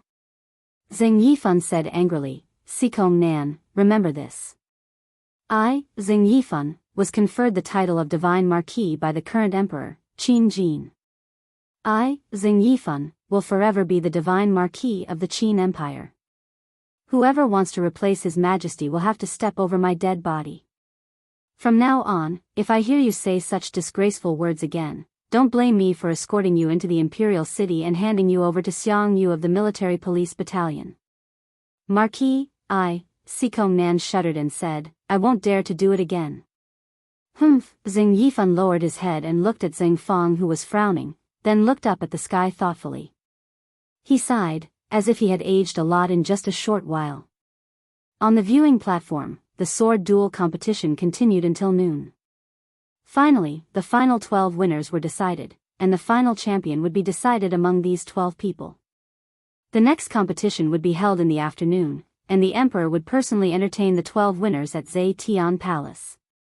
At noon, a golden cauldron was set up, filled with exquisite food.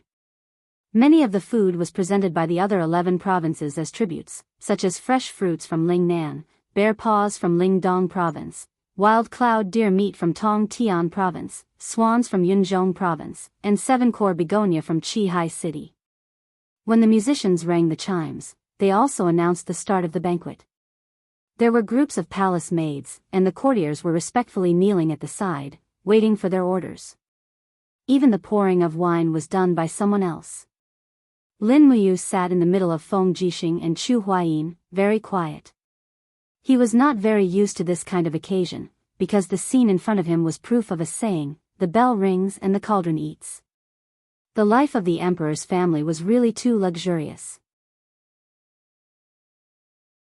Even if Lin Muyu was not the kind of guardian who helped the world, he still felt a little guilty eating these things. "Come." Qin Jin raised his silver cup and said with a smile, "My subjects, please drink this cup of wine. I wish that my subjects will be able to obtain a good ranking in the sword duel competition in the afternoon. Come."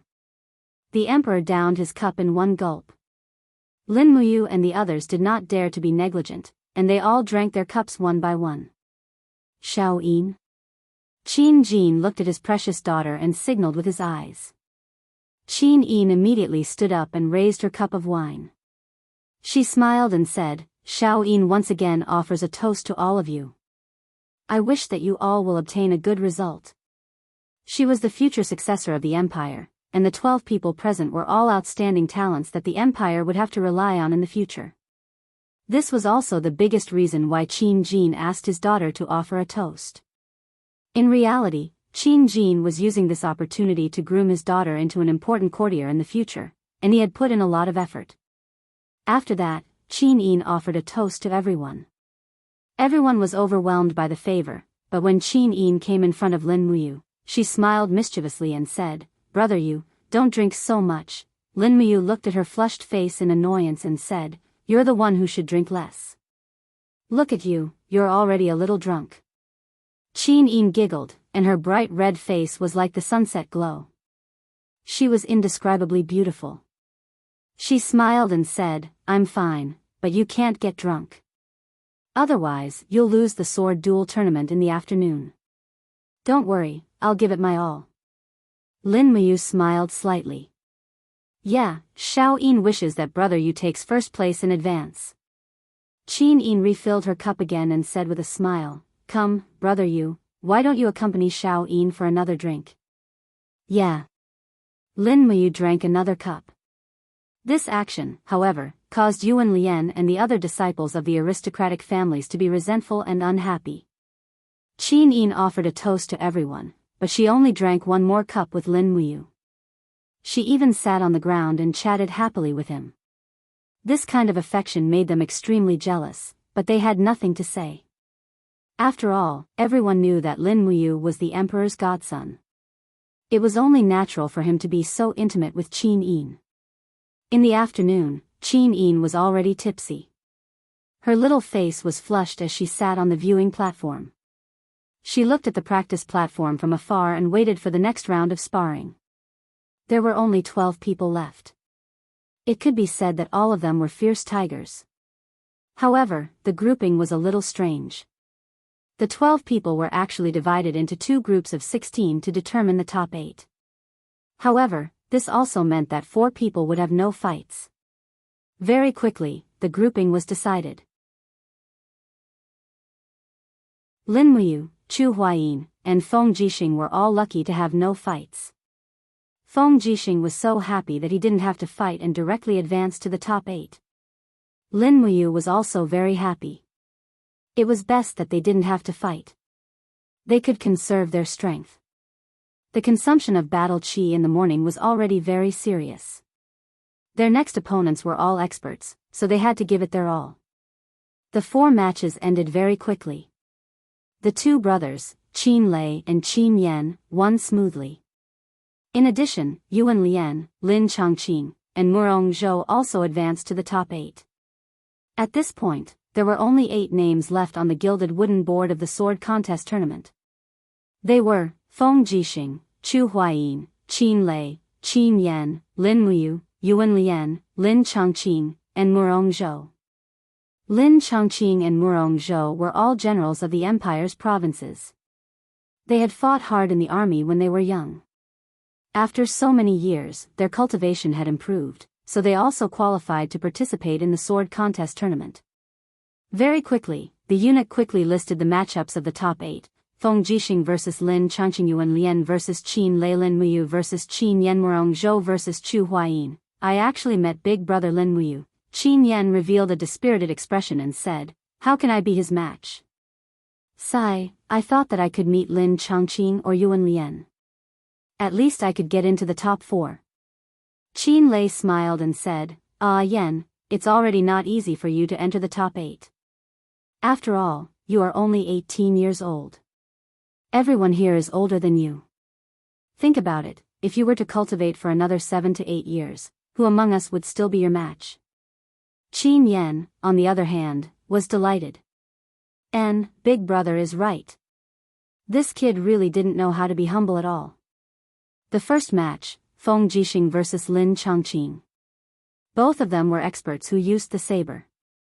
Furthermore, they were also commanders of a region. They had struggled in the army for many years and refined a set of saber arts for killing. It was just that Feng Jixing's saber arts were more skilled and overbearing.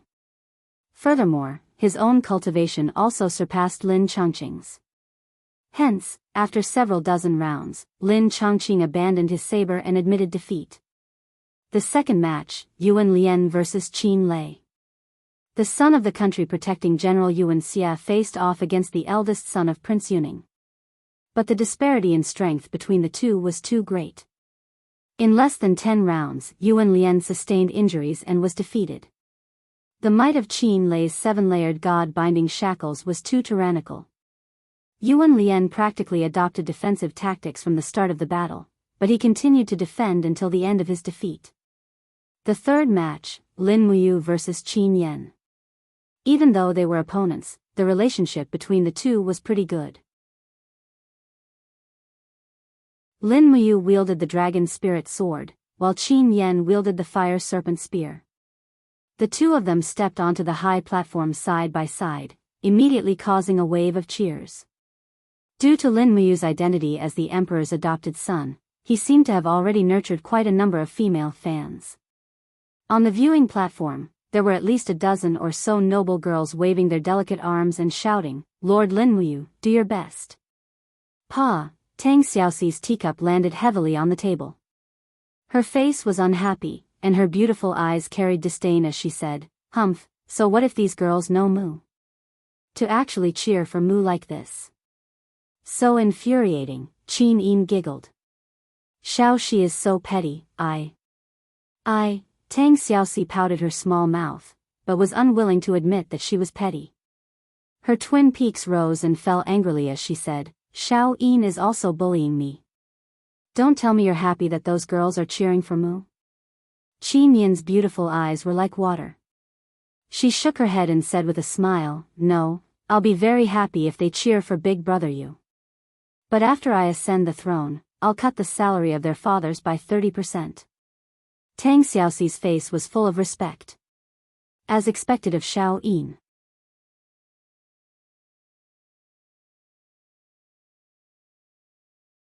Chapter 198. Clang. Under the violent collision of the dragon spirit sword, Qin Yen almost couldn't hold on to the fire serpent spear. However, he was also considered to have outstanding talent and actually rolled out smoothly. The fire serpent spear transformed into a fire serpent that swallowed towards Lin Muyu's legs. Lin Muyu couldn't help but laugh. He quickly turned and retreated a few steps, stabbing the long sword into the ground with one hand.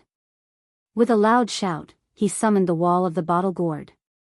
The black tortoise shell and dragon scale wall rose from the ground, directly dispersing Qin Yan's attack. Stepping forward, Lin Muyu quickly slashed out 3 times, causing Qin Yan to continuously retreat. The dragon scale armor on his body also rapidly dissipated. After fighting for over 30 rounds, the speed at which Qin Yan's battle chi increased was already far inferior to Lin Muyu's. Hence, he didn't delay any longer and straightforwardly stabbed the fire serpent spear into the ground. He cupped his fists and said, Big Brother Lin Muyu, I admit defeat. You haven't even used that mysterious power and can already defeat Ah Yen. Thanks for letting me win, Ah Yen. Lin Muyu also cupped his fists and smiled. The mysterious power that Qin Yen spoke of was actually the 7 planets' profound energy. Many people knew that Lin Muyu possessed a mysterious martial art, but no one knew what it was called. Hence, it caused him to become increasingly mysterious. Advanced to the semi-finals. Carrying the dragon spirit sword, Qin Yen walked down the stage shoulder to shoulder with Qin Yen. Looking at his fire serpent spear, it was already filled with densely packed tiny cuts. He couldn't help but say with heartache, what sword did Big Brother Lin Muyu use? It's so domineering, it actually chipped my fire serpent spear. This fire serpent spear is a profound grade 2 treasure. Royal Father specially found this weapon for me from the western regions. No problem, just find a blacksmith to repair it. Lin Muyu patted his shoulder and consoled. All right. Qin Yen was still somewhat desolate. After all, he was a competitive young man. Especially in such a grand competition like the Sword Duel Assembly, it was truly a pity to lose. At this moment, Chu Huaimian stood up. His body swayed slightly and he frowned, looking slightly uncomfortable. Old Chu, can you still fight? Feng Jixing said worriedly, your injuries are a little heavy. It's already bandaged. Chu Huaiying gritted his teeth and said, it's all right. I've prepared for so long for the Sword Duel Conference. I must go up and defeat Murong Zhou. I'll make him laugh at my Imperial Guard for having no one else. All right then, Murong Zhou, 34 years old this year, was the captaincy of the border garrison of Heaven's Pivot Province and the general of the North. He was well versed in spear techniques and was known as the spear god of Heaven's Pivot Province. It was said that he was invincible when it came to riding on horseback. He once defeated 7 northern desert generals in a row, forging a lifetime of glory for him. It seemed that because of these experiences, Murong Zhou became arrogant. He even declared that he would challenge the Imperial Guards in the capital city one by one to see if there was anyone in the capital city who could be his match. Furthermore, Murong Zhou was very talented. Before he was 40, he had already reached Heaven Realm's second heaven. He had reached Heaven Realm's second heaven half a year earlier than Chu Huayin. Chu Huayin stepped onto the martial arts arena step by step. His footsteps were slightly serious. He was indeed heavily injured, but he couldn't lose his dignity as the commander of the Dragon Guards. He held onto his long sword and stood majestically in the wind. He looked like an inviolable divine statue. Murong Zhou held an iron spear in his hand. He raised his eyebrows and smiled. Chu Huayin, you have proven that you are a very strong person by fighting Xian Fang. However, I, Murong Zhou, am not willing to bully someone who is injured. I think you should just admit defeat. It's not embarrassing to lose to me, Murong Zhou.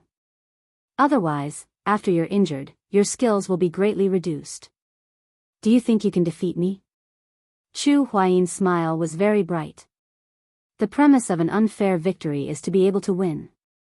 Do you think you can defeat me? I heard that you really want to challenge the two commanders, Qin Lei and Feng Jixing. It just so happens that I have a nickname in the Imperial Guard called Touchstone. If you want to challenge the two commanders, then you have to defeat me first. Otherwise, you don't have the right to challenge them. Is that so? In that case, I'll accept your invitation. Just as he finished speaking, Murong Zhou's iron spear suddenly stabbed towards him. Chu Huayin hurriedly raised his long sword to block it. However, Murong Zhou's spear had a soft force. The tip of the spear tilted slightly, causing a flower of blood to bloom on Chu Huayin's shoulder. Rustle, rustle, rustle. The power of the collision caused Chu Huayin to retreat several steps. He quickly abandoned his long sword and turned his palms into fingers. Rays of starlight surrounded him. Just as Murong Zhou approached him with his iron spear, Chu Huayin raised his hand and pointed. His battle energy turned into starlight and shot towards Murong Zhou's forehead. Huh! Murong Zhou was stunned for a moment, and the qi armor between his eyebrows had already been shattered. He hurriedly flipped over and fell to the ground to avoid the second and third attacks. Chu Huaying's star-plucking finger left deep holes on the stone floor. It was evident that Chu Huaying's battle energy was very strong. You've gone too far. Murong Zhou rolled and crawled in a sorry state. Finally, he found an opportunity to jump up and sweep his spear towards Chu Huayin's calf. However, Murong Zhou didn't expect Chu Huayin to be so desperate. He forcefully condensed his battle energy and rooted his calf's center of gravity on the ground. With a bang, he was hit by the spearhead, causing blood to flow out. However, Chu Huayin used the opportunity to injure his calf and his fingers moved like butterflies. Countless starlight condensed from battle energy fell down and directly destroyed Murong Zhou's battle energy armor. In the blink of an eye, Murong Zhou was already covered in injuries. Fortunately, Chu Huayin only used 30% of his strength. Otherwise, this round of star-plucking finger would have been enough to kill Murong Zhou on the spot. Murong Zhou, who was covered in blood, slowly stood up. Just as he was about to attack with his iron spear, he saw Chu Huayin's palm facing him. Chu Huayin didn't move an inch. A bright moon appeared in the air. The moon-print palm could take his life at any moment. I admit defeat. Murong Zhou was dejected.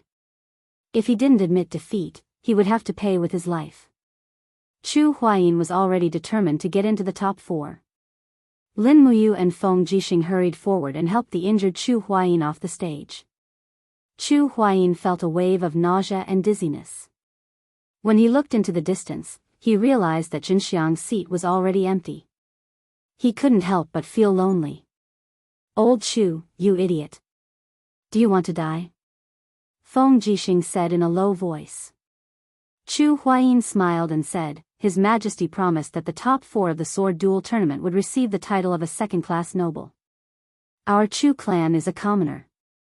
I must change this situation so that you won't be looked down upon by anyone in the future. Idiot. Feng Jixing said indifferently. Lin Muyu supported Chu Huayin's shoulder and said, Quickly apply the medicine. Otherwise, your leg might be crippled. Murong Zhou didn't hold back at all. Okay. Immediately, she sat at the side of the stage and took off Chu Huayin's combat boots. His leg was already bruised and bloody. Lin Muyu hurriedly took out some medicine and personally applied it on Chu Huayin. At this point, the top 4 of the sword duel tournament had already been decided. They were Feng Jixing, Lin Muyu, Qin Lei, and Chu Huayin. They were also the 4 brothers who were the closest to each other. Soon, the eunuch announced the final lineup: Lin Muyu versus Qin Lei, Feng Jixing versus Chu Huayin. Finally, the 4 brothers were going to fight it out. Chu Huayin lay on the cold stone steps and looked at the sky. He smiled and said, "This year's sword duel tournament is really brilliant. It's probably the most tragic one in the history of the sword duel tournament," Qin Lei said. "It's also the most powerful one. The top 4 are all at level 2 of the Heaven Realm. Such a lineup, the Empire hasn't seen such a thing in hundreds of years. Otherwise, His Majesty wouldn't be so happy." Chu Huayin tilted his head and looked at Feng Jixing. He said, "Brother Feng, you got lucky this time. I'm all in the final battle, and I really don't have the strength to fight anymore."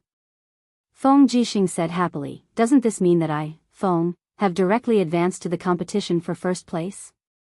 "Yes." I'll definitely treat you to a drink later. I'll drink the best wine in Lanyan City." "Thanks." Then, the top 4 competition became the battle between Qin Lei and Lin Muyu. Qin Lei propped the thunder cutter blade on the ground and said with a smile, It's our turn. Should we go all out or hold back?" Lin Muyu smiled and said, "Don't go all out, we can talk about it." "All right then." Qin Lei was also a straightforward person. He patted Lin Muyu's shoulder and said with a smile, "As the big brother, I know what I'm doing. Don't worry, once the victor is decided, I'll stop." "And, me too." The 2 of them went up the stage together. Qin Lei slowly swung his long blade and said with a smile, Why don't we decide the victor in one move? How about it? We'll use our strongest move. Whoever wins and who loses will be decided in an instant. This will save us from fighting for too long and exhausting too much battle chi, and giving Feng Jixing, this old fellow, an advantage. I don't want to see him take the Lulong talisman without even fighting a battle. This way, the Imperial Guards will have too much of an advantage. All right. Lin Muyu nodded and said with a smile, "Then let's decide the victor in one move." All right. The people below the stage could not hear what the people on the stage were saying, but they could see that Lin Muyu and Qin Yan's expressions suddenly became solemn. Furthermore, the battle chi on the 2's body rapidly rose, giving people a feeling of almost suffocation. Pa! Pa! Qin Lei raised the lightning split saber horizontally. Bolts of lightning descended from the sky, encircling his surroundings. The lightning split saber even trembled slightly. At the same time, 6 golden god-binding chains encircled his body. Vigorous battle chi continuously spread in all directions, forming an extremely powerful storm that was currently attacking in all directions. Even furious lightning descended from the sky, causing the sky to dim. In an instant, it was as if day had turned into night. Only the flickering light of lightning continuously illuminated the people near the viewing platform. My God! Tang Xiaoxi's beautiful face lost all color as she said, "Is Big Brother Qin Lei going to risk his life? He wouldn't be thinking of killing you, right?" Qin Yin's pair of elegant eyes also revealed worry. "I believe that Big Brother Qin Lei will know what to do." Everyone on the viewing platform was already dumbstruck. The starting stance of Qin Lei's move was really too shocking. It was as if he wanted to borrow the might of the heavens to defeat Lin Muyu. On the contrary, Lin Muyu was extremely calm.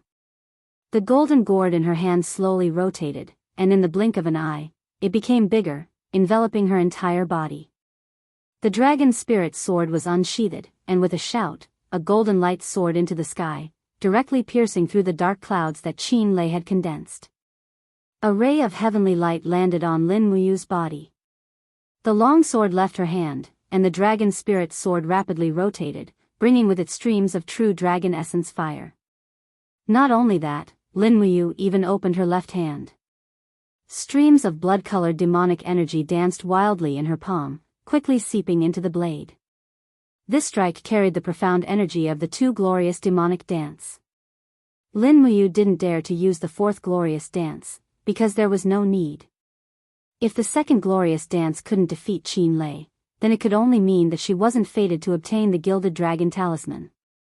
And compared to the Gilded Dragon Talisman, Qin Lei's life was obviously more important.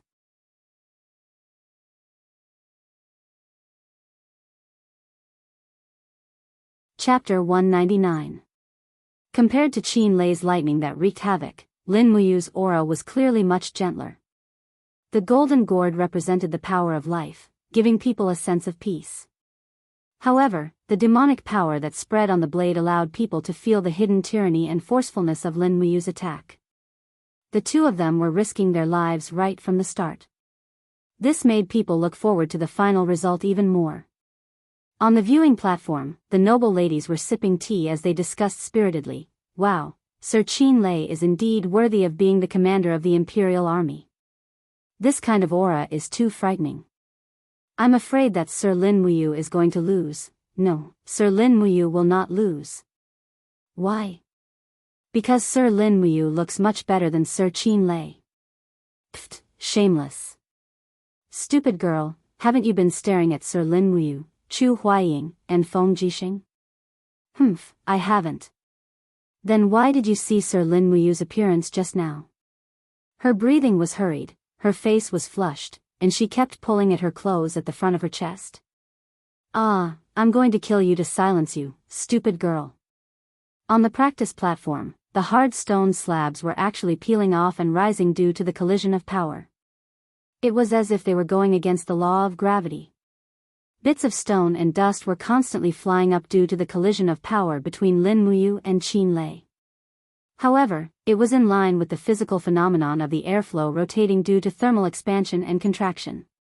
Lightning constantly flickered, and the thunder split blade was burned red by the lightning. It had already reached its peak state. Qin Lei's eyes were burning with battle intent. He laughed loudly and said, "You, try the sixth attack of Big Brother's Thunder Split Blade technique." As he spoke, Qin Lei shouted, "Raging thunder rips the heavens." Buzz!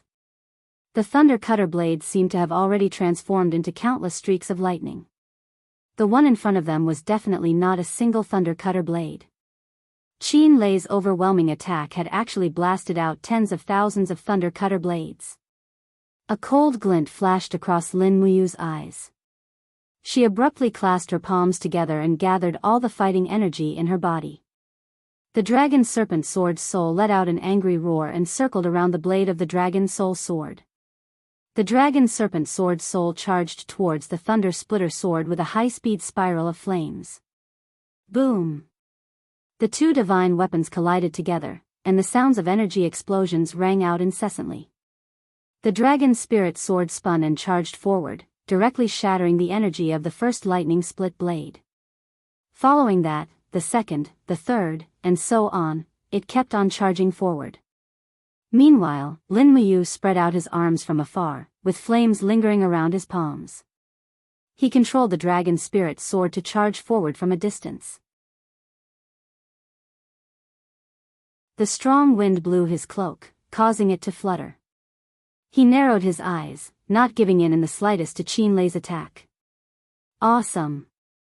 Qin Lei roared as he continued to urge his fighting energy. The sky-rending raging lightning crazily surged. Lin Muyu could not retreat, or else his body would be torn into pieces in an instant. He did not believe that Qin Lei, this battle maniac, had the ability to hold back at the crucial moment. Therefore, he could only win this battle and not lose. The seven luminaries' profound energy was circulating crazily. When the Dragon Spirit Sword smashed close to 100 Thunder Splitter Sword's sharp beams, its power actually showed some signs of being exhausted. However, Qin Lei's sky-rending raging lightning was still wreaking havoc. The arrow was already on the bowstring and had no choice but to be released. Again. With a light spread of his palms, the third luminary's profound energy crazily surged out of his body. One after another, the celestial bodies of living beings condensed on the martial arts practice stage. Under Lin Muyu's summon, they all attached themselves to the Dragon Spirit Sword from afar. Immediately, the golden light exploded. The Dragon Spirit Sword received the addition of new energy as it rapidly charged towards Qin Lei, directly shattering the energy of dozens of Thunder Splitter sword. Lin Muyu exerted all of his strength to control the dragon spirit sword through the air. His complexion became rather pale as he secretly prayed, "Big brother Qin Lei, hurry up and lose. Don't force me to use the fourth luminaries. The fourth luminaries are too strong. If I use it, even I would be afraid." Finally, Qin Lei, who was on the martial arts practice stage, suddenly spat out a mouthful of fresh blood with a pft sound. He could not hold on any longer. The 6 god-binding chains on the surface of his body began to scatter one after another, and the radiance of the Thunder Splitter sword also gradually dimmed. Buzz buzz, the dragon spirit sword charged straight towards Qin Lei's chest without stopping. Just as it was about to pierce through, Lin Muyu suddenly retracted his hand. Immediately, as if it had a mind of its own, the long sword made a somersault in the air and stabbed onto the stone slab in front of Lin Muyu. Ga! Qin Lei gasped for breath. While wiping the fresh blood from the corner of his mouth, he raised his head to look at Lin Muyu and said with a smile, "Satisfying, satisfying. Just where did this strange strength come from? The 6th strike of my Thunder Splitter sword technique is extremely tyrannical. I'm confident that even Feng Jixing might not be able to dissolve it unscathed. You, brat, actually forcefully broke through this move of mine. You're really not simple." Lin Muyu's complexion was also pale as she slowly held onto the sword hilt. Her body swayed as she said with a smile, "I've already used all of my strength. If I couldn't receive this move, I'm afraid that I would have been hacked to death by big brother Qin Lei." Qin Lei laughed loudly, "I've lost. You go fight for first place with Feng Jixing. Many thanks to big brother Qin Lei for letting me win. Pa, I didn't go easy on you. Do you think that I don't want the dragon talisman?" Qin Lei wiped the corner of his mouth again and said with a smile, "Humph, my imperial army only has 7,000 people. If I had the dragon talisman, I would mobilize troops from Cangnan province and expand the imperial army to 17,000 people." Lin Muyu walked forward and held on to Qin Lei's arm. She said with a smile, 7,000 people is already enough. Any more would just be eating rations for free." "That's true." At this time, a eunuch walked onto the uneven martial arts practice stage and said loudly, "Lin Muyu wins. Lord Qin Lei and Lord Chu Huaying are tied for 3rd and 4th place in this sword duel assembly. Next, Lord Feng Jixing and Lord Lin Muyu will fight for 1st place in this sword duel assembly." Thunderous applause sounded. Everyone was finally going to see a pinnacle showdown. Feng Jixing, the man who was known as the Tiger of Tong Tian Street, and Lin Muyu, the peerless genius of the divine temple that was rarely seen in 100 years. One was the commander of the imperial army and had guarded the imperial capital for almost 7 years. The other had saved Her Highness Qin Yin's life twice with wisdom and bravery. Moreover, he had cultivated a 10th grade green gourd martial spirit to such a level that it could actually surpass the 1st grade god-binding shackles. How powerful was this? The showdown between these two people was most likely what everyone expected. At this time, Qin Yin suddenly stood up and said respectfully, "Imperial Father, big brother Yu has been fighting hard and has consumed a lot of his battle chi and stamina. On the other hand, General Feng has been resting for so long. If we were to fight now, it would be a little unfair to big brother Yu. I suggest that we give big brother Yu some time to rest. After 2 hours, we will let General Feng and big brother Yu have a showdown." Qin Jin happily nodded his head and smiled. "Xiao Yin is right. I approve it. The showdown between the two of them will be held 2 hours later." "Thank you, Imperial Father." From afar, Lin Muyu also cast a grateful look at Qin Yin. As for Qin Jin, when he saw that Feng Jixing, Lin Muyu, Chu Huaying, and Qin Lei were in the top 4, he heaved a sigh of relief. No matter which family the dragon talisman ended up in, these 4 people were all on his side. Lin Chongqing and Murong Zhou might not be loyal to him. Lin Muyu calmly sat on the stone steps and continuously circulated the forging dragon bone remnant scroll to calm the surging battle chi in her body. She had consumed a lot of energy in the head-on fight with Qin Lei. If she were to fight now, she might not be a match for Feng Jixing at his peak. After all, Feng Jixing's self-created wind blade technique was extremely domineering. Even at her peak, she might not be able to deal with it, let alone in a situation where she had consumed a lot of battle qi. Feng Jixing hugged his wind cutter blade and sat beside Lin Muyu with a smile. He said, if you admit defeat, Big Brother Feng will treat you to a month's worth of beef and flour buns. How about it? Deal? Lin Muyu narrowed her eyes. Don't give me that. I won't fall for it. Feng Jixing smiled and said, what do you think of Her Highness Yun's appearance? Is she number one in the world? This, Lin Muyu's heart wavered slightly, but she knew that it was Feng Jixing's trick. She calmed her heart and said, Her Highness' appearance is still okay, still not falling for it. Feng Jixing grinned and said, if you were to choose, who would you marry? Her Highness Qin Yin, Princess Shi, and the beauty Chu Yao, who would you choose? Lin Muyu glanced at him and said, don't give me that, I won't choose any of them. Really? That's a pity. Feng Jixing whistled and laid down on the stone steps beside Lin Muyu. He didn't look like a commander of the imperial army at all. Instead, he looked more like a hoodlum. He lowered his voice and laughed. I think you should marry both Qin Yin and Tang Xiaoxi. One will be the elder, and the other will be the younger. What do you think? Pfft, Lin Muyu finally laughed and stopped circulating her energy. She said, Big Brother Feng, you're so scheming. Ahem, is the first place of this sword duel tournament really that important to you? Of course it's important. Feng Jixing revealed his true colors. The first place will receive a reward of 100,000 Qin Yin coins. The second place will only receive 30,000 Qin Yin coins. It's not even enough to buy a big house in the capital.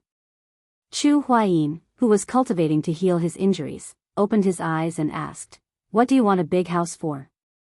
How can I marry without a big house? Feng Jixing's eyes widened. You don't have a wife. Chu Huayin laughed. Feng Jixing pulled out his wind cutter and raised his eyebrows. Chu Huayin, don't say anything else. Fight me one-on-one if you're a man. Chu Huayin grinned and continued to cultivate to heal his injuries. He said, don't fall for his trick. 3 years ago, in order to get first place in the sword competition, this guy actually invited me to drink wine the day before. He said he wanted to drink rice wine, but in the end, it was all strong alcohol. He even found a few girls from Spring Fragrance Brothel to drink with him. I was defeated by him after I was drunk. How disgraceful. Lin Muyu held back her laughter. Since that's the case, I definitely can't lose to Brother Feng. I also want a big house and a wife. Feng Jixing held back his laughter. It's really unfortunate to know you guys. Chu Huayin pouted. If those girls in the capital knew that you, Feng Jixing, are like this, I'd like to see if they would still be interested in you. Lin Muyu secretly laughed but didn't say anything. 2 hours passed quickly. It was time for the competition. Lin Muyu silently circulated her battle energy and found that it had recovered to 90%. She could almost fight with Feng Jixing now.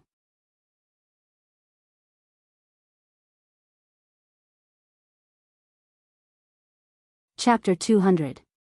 Prepare to start the duel. Qin Jin stood up, brushed the sleeves of his dragon robe, and said in a dignified manner, Feng Jixing, Lin Muyu, I hope that the two of you will adhere to the principle of fair competition and decide the victor.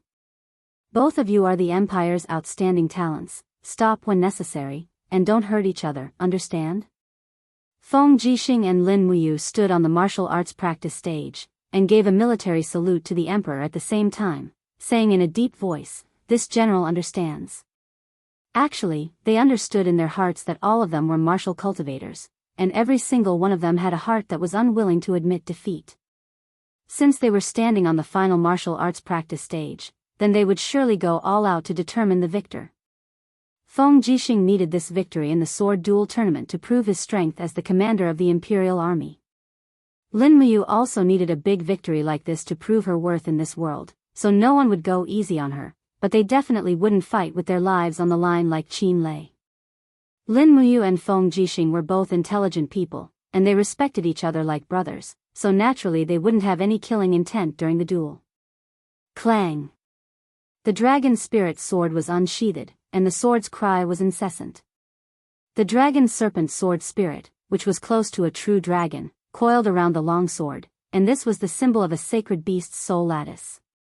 Holding the long sword horizontally, Lin Muyu didn't move, and had the demeanor of a great swordsman. Feng Jixing unhurriedly pulled out the wind cutter, and said with a smile, in terms of weapons, you have the upper hand. This dragon spirit sword is a sacred rank, but my wind cutter is only a profound rank, it's too disadvantageous. Lin Muyu smiled and said, Big brother Feng, just swallow this grievance. If worst comes to worst, I'll think of a way to help you reforge your wind cutter saber after the sword duel tournament. I'll raise your wind cutter saber's soul to the saint rank. However, you can't tell anyone about this, or else I'll be in big trouble. Feng Jixing lowered his voice and laughed, You brat, you are indeed well versed in the art of forging weapons. I knew it. Alright, it's a deal. As long as you can reforge the wind cutter saber into a saint rank weapon, it doesn't matter even if Big Brother Feng loses this sword duel. Come, Ayu, let's do our best and not leave any regrets. Yes. Feng Jixing shouted. The purple electric flame wolf roared incessantly. Bolts of lightning gathered on the saber. In the next moment, it raised the saber and rushed over. An extraordinary saber swept out, Desert Gale. Lin Muyu was already familiar with this move. She stomped on the ground with her combat boots, and the pale golden wall of the gourd appeared. It was very beautiful, and the dragon spirit sword shook slightly, bringing along the purple lightning to meet the attack. Ding! Sparks flew, and no one gained any advantage in this exchange. Both of them swayed on the spot. Feng Jixing was secretly stunned. He did not expect Lin Muyu's advancement to be so rapid. When they first met in the dragon-seeking forest, Feng Jixing was able to completely crush him in terms of strength. This kid was indeed a rare talent that only appeared once in 100 years. Thinking of this, Feng Jixing was inexplicably excited. To have such a rare genius as an opponent, wasn't this a kind of fortune for cultivators? Flame! Feng Jixing suddenly lowered his head, and the purple electric flame wolf on his shoulder quickly opened its mouth. Voila! A scarlet flame shot out. It was a martial soul skill. Naturally, Lin Muyu didn't dare to be negligent. She quickly strengthened the dragon scale wall, and the golden wall of the gourd blocked this attack. Amidst the surging flames, her aura was slightly chaotic. Feng Jixing's cultivation was extraordinary, and the power of his martial soul skill was naturally imaginable. Just when the gourd wall blocked this attack, Feng Jixing suddenly rushed over in the flames.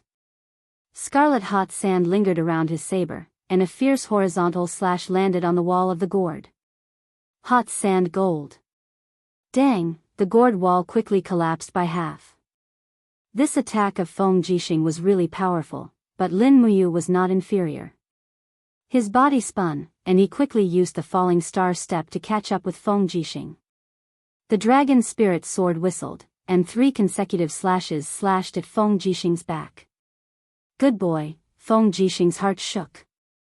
He didn't think that Lin Muyu's movement skill would be so good. He was already fast enough, but he couldn't catch up to Lin Muyu's speed at all. Falling star step, as the name suggested, was fast. Naturally, it wasn't something that Feng Jixing could compare with.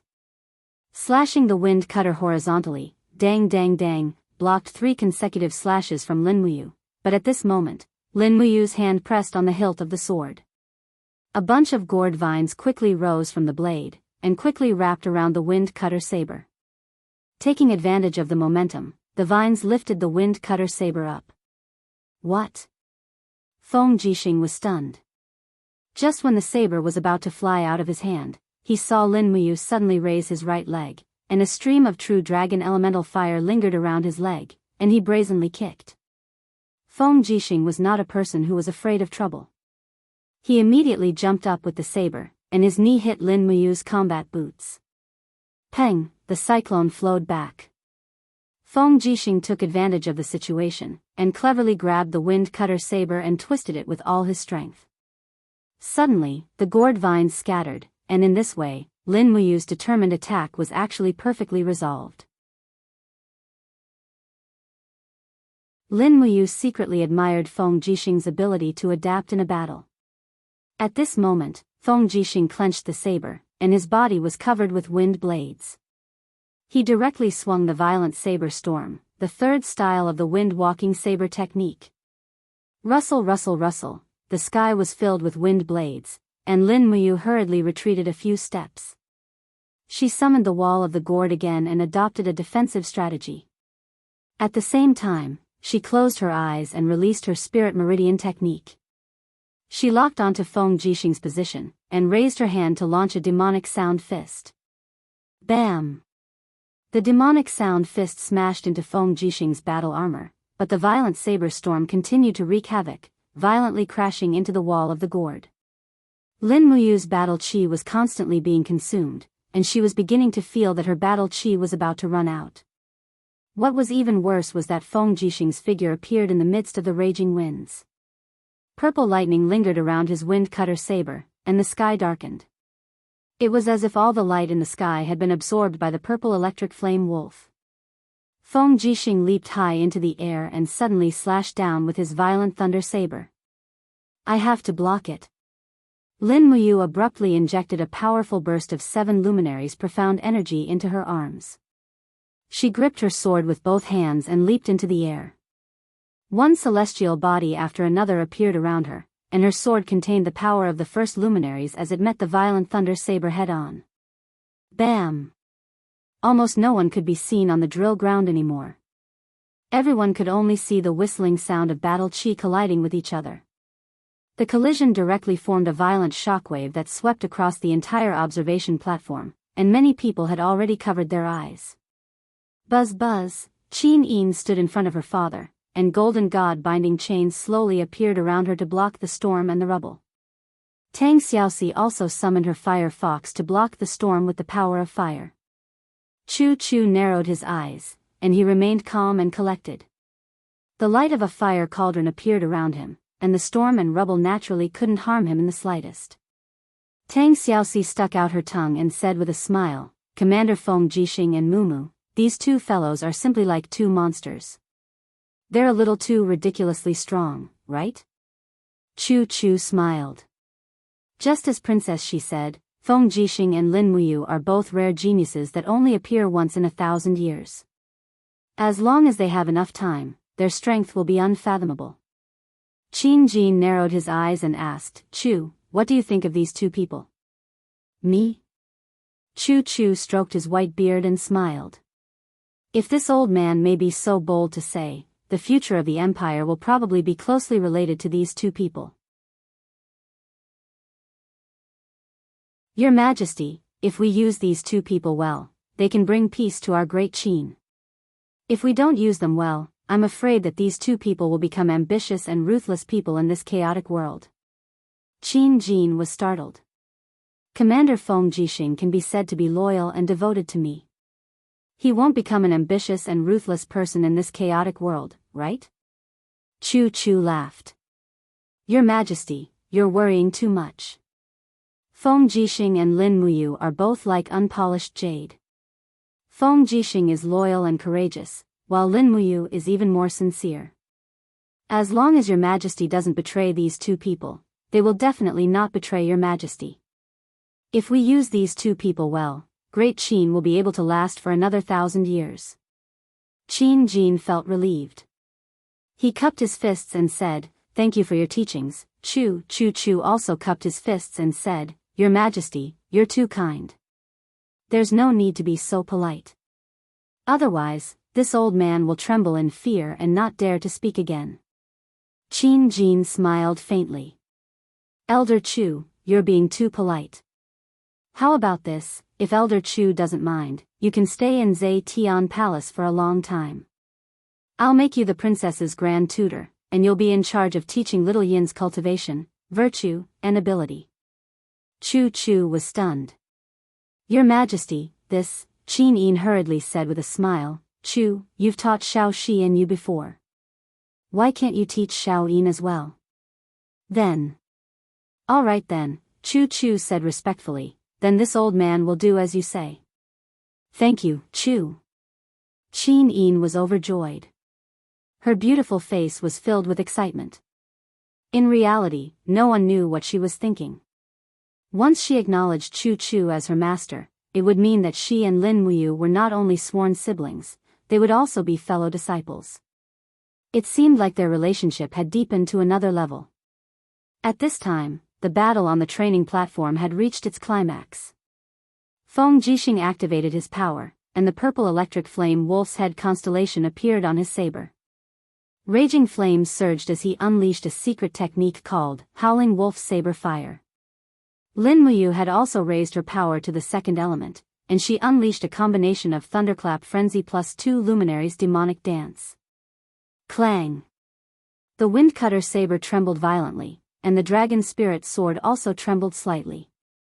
The two's power just so happened to reach an equilibrium, but right at this moment, a smile suddenly appeared on Feng Jixing's face.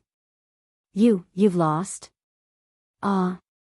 Lin Muyu was stunned, but she was caught off guard by the sudden appearance of a hand on Feng Jixing's shoulder.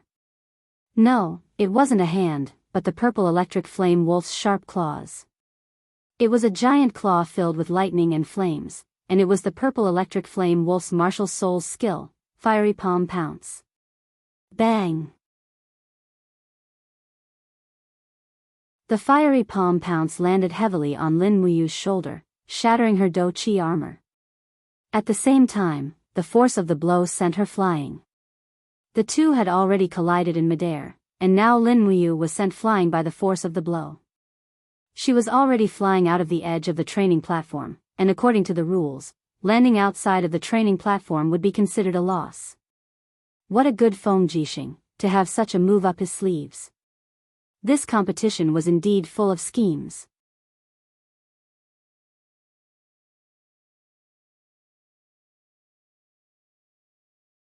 Chapter 201.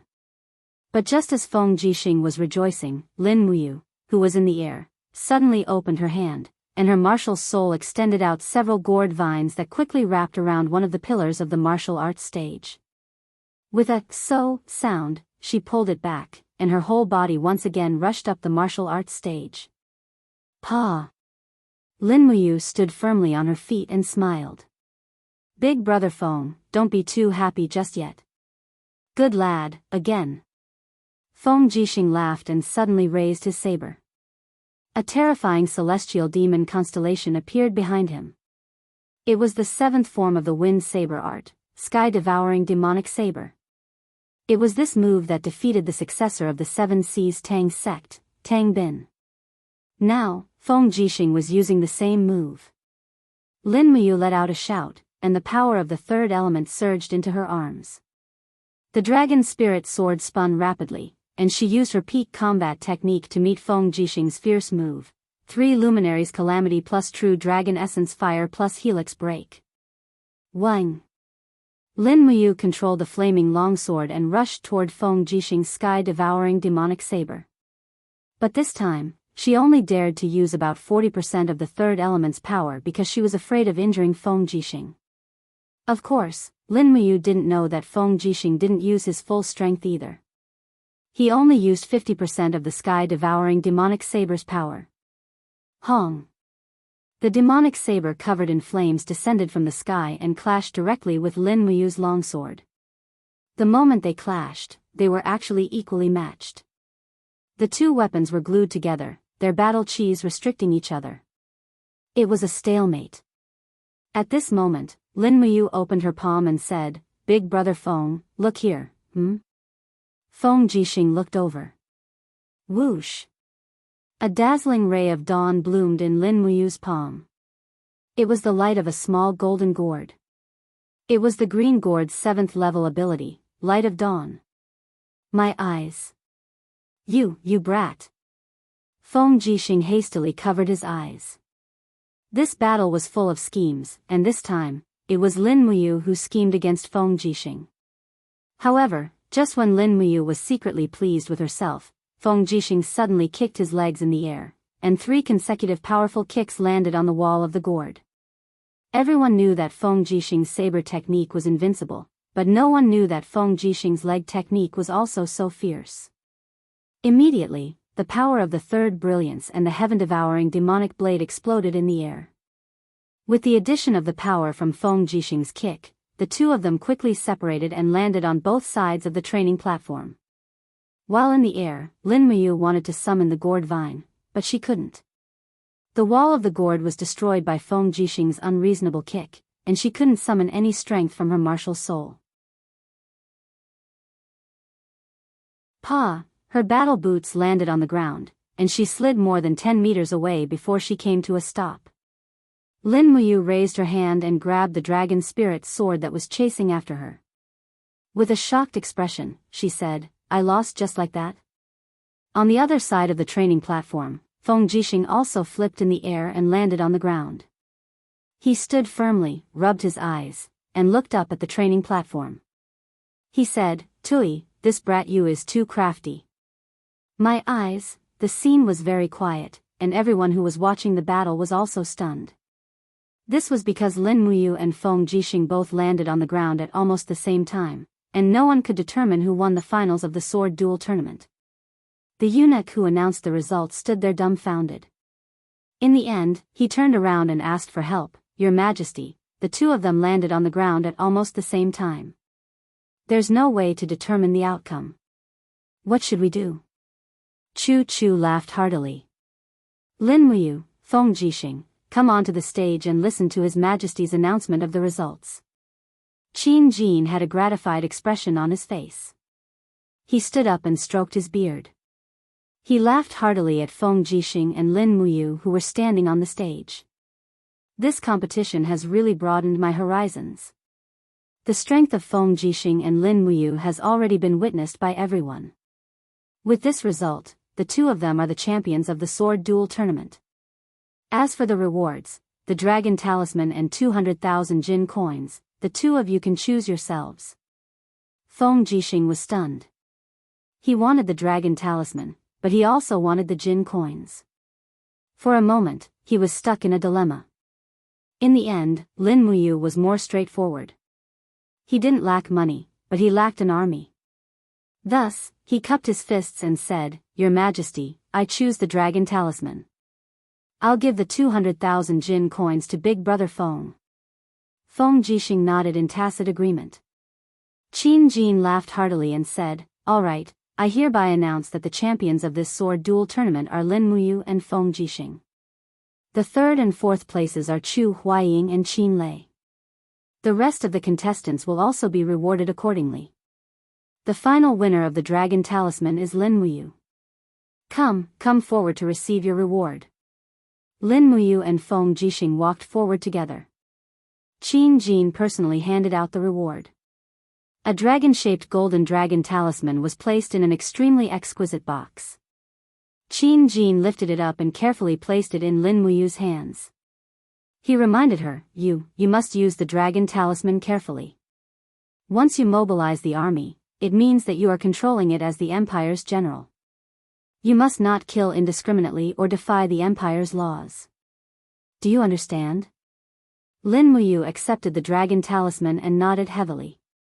"Yes, Your Majesty."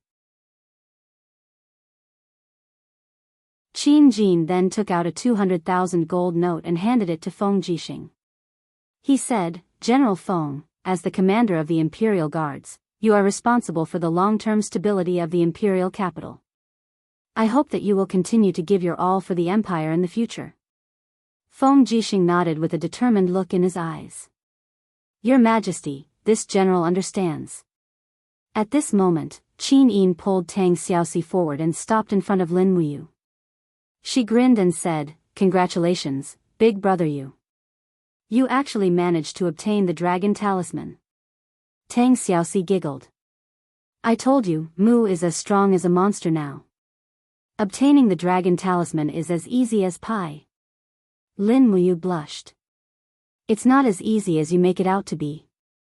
I was almost killed by Big Brother Feng's sword, Feng Jixing rubbed his nose and said angrily, "Don't say that. I was almost pierced through the chest by your sword." At this moment, Qin Lei and Qin Yan walked over while supporting Chu Huayin. The others also approached them one by one, waiting for the emperor to reward them. Qin Yin smiled and said, "Father, didn't you want to give the top 4 a title?" It seemed like Qin Yin had always wanted to give Lin Muyu a title. Now, the opportunity had finally come. Qin Jin nodded lightly. He held the Desolation Sword, which symbolized his status as an emperor, and slowly stepped onto the pothole-filled martial arts arena. He exuded the majesty of an emperor as he said in a clear voice, "The Qin Empire is full of talented people. Today, during the sword competition, I can see that the empire is full of talented people. With so many young heroes, our Qin Empire will definitely be strong for generations to come." As he spoke, he paused and said loudly, "I hereby appoint Feng Jixing, Lin Muyu, Qin Lei, and Chu Huayin as the 4 generals of the wind, rain, thunder, and lightning. They will also be known as the 4 heroes of Lanyan. The title of the 4 heroes of Lanyan will accompany them for life. They will be second-class nobles in the empire. I hope that the 4 of you will charge and break through enemy lines for the Qin Empire in the future and protect our territory." Lin Muyu, Feng Jixing, and the others all cupped their fists in greeting. Second-class nobles. This was not a small title. In terms of nobility, Tang Xiaoxi, Qin Lei, Qin Yan, and the others were all first-class nobles. Second-class nobles were at least second-class nobles. Although it was only a title, from now on, no one would dare to think that Lin Muyu and Chu Huayin were commoners. Chu Huayin's face revealed a trace of gratification. The Chu family had been commoners for thousands of years. In his generation, there was finally a change. Wind, rain, thunder, and lightning. For heroes of Lanyan, Qin Yin softly repeated the name twice. She smiled and said, "It's really appropriate. Congratulations, brother Yu. From now on, you are one of the 4 heroes of Lanyan. You can finally be on the same level as General Feng and brother Qin Lei." Lin Muyu smiled in gratification. "Yes, I have to thank your majesty for this." As he spoke, he put away the dragon talisman and threw the precious token into his cosmos sack. Qin Jin continued to reward the contestants ranked 5th to 12th. Although these people did not have eye-catching titles like the 4 heroes of Lanyan, the rewards they received were still considerable. Those who held positions in the army had all been promoted by 1 rank. Otherwise, they would have received at least 10,000 Jinin coins as a reward. That was not a small number. "Congratulations, little Lin, you have finally become a noble." Chu Chu smiled and congratulated him. Lin Muyu pursed her lips. "Chu, don't make fun of me. My small status as one of the 4 heroes of Lanyan is just a small trick in front of you." "Oh right, Chu, are you really willing to be the princess tutor?" "I can't disobey your majesty's words," Chu Chu said helplessly. "Originally, I, Chu Chu, had never accepted a disciple in my entire life. Ever since you came, I have been making an exception." "Fine, it doesn't matter if I accept a well-behaved disciple like Her Highness Yin." "Yes, Chu, you have worked hard." Beside him, Feng Jixing put his arm around Lin Muyu's shoulder and laughed. Shall we find a place to gather tonight?" "Sure, where?" "Listen to the Rain Tower, your treat." "How about it?" "You have the dragon talisman, so you will be the biggest winner of this sword contest." "Sure." Sure." Following that was another series of reward ceremonies. The rules of the royal family were very complicated, but Lin Muyu tried to accept it. Here, he was the closest to the sky and also the closest to the peak of this world. He had to be patient, otherwise, he would not be able to show off his skills in the future. The contest finally ended when the sun set. The supervisor of the Zhe Tian Palace held a banquet in the main hall, but Qin Jin did not attend because he was too tired. Lin Muyu, Feng Jixing, and the rest of the 4 heroes of Lanyan did not attend either. They slipped out of the Zetian palace under the cover of the night and went straight to the Listen to the Rain Tower. Both Her Highness Een and Princess She did not come today, so we can drink to our heart's content. Qin Lei laughed. Chu Huayin nodded. The Zetian palace has Chu's protection, so I believe there will not be any danger. It is rare for us to have this opportunity, so we must drink until we are drunk tonight. How about it? Sure. That night, they really drank until they were drunk, and they did not go home at all. 4 people wearing the armors of the Empire's senior generals left the Listen to the Rain Tower after they were drunk. It was early in the morning, and the cold wind was blowing, but they did not seem to feel cold at all. They recited poems facing the moonlight. Qin Lei was a boorish man, so he did not know how to recite poems, but Chu Huayin and Feng Jixing were quite knowledgeable, so they recited some poems that were similar to, Where will we wake up tonight? The willows are by the shore, the wind is at dawn, and the moon is waning. After that, the 4 of them were drunk by the hidden dragon lake of Lanyan City. In the early morning, a few ruffians walked over, and all of them were dumbfounded. Gosh, these people seem to be the experts of today's sword contest. They are known as the 4 heroes of Lanyan. TSK, they are already drunk. Should we touch them? Touch, touch, touch. Therefore, when Lin Muyu, Feng Jixing, and the rest woke up, all the Jing'an coins on them had been stolen. Fortunately, these ruffians did not dare to be too bold, and only took some Jing'an coins and silver coins. They did not even dare to touch Feng Jixing's gold notes. Otherwise, if the commander of the Imperial Guards was angry, it would be disastrous. Slapping his forehead, Feng Jixing woke up and said in annoyance, Which bastard dared to steal the money pouch of the tiger of Tongtian Street? Lin Muyu said, My few hundred Jing'an coins were also stolen. Chu Huayin laughed. Money is gone, and people are happy. I am so tired, I am going back to sleep. Go back, everyone. We will meet again next time. Okay.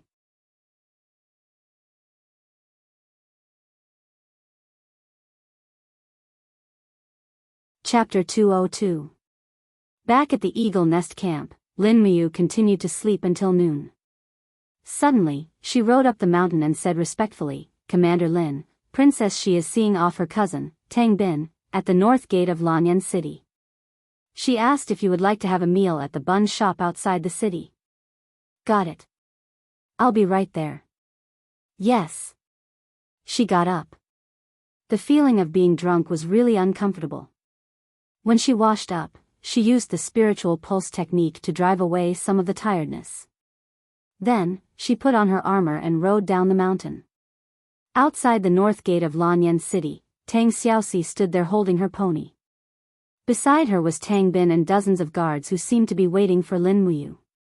Amidst the sound of hooves, Tang Xiaoxi looked at Lin Muyu coming down from the Eagle Nest Mountain and couldn't help but smile. Mu is here. Tang Bin frowned and didn't say anything. When Lin Muyu approached, she cupped her fists and smiled. Shao Shi, young master Tang Bin. Tang Bin also cupped his fists and smiled. I didn't have time to congratulate Commander Lin yesterday. It shouldn't be too late to congratulate you today. Congratulations to Commander Lin for getting the dragon talisman. Lin Muyu was startled and smiled.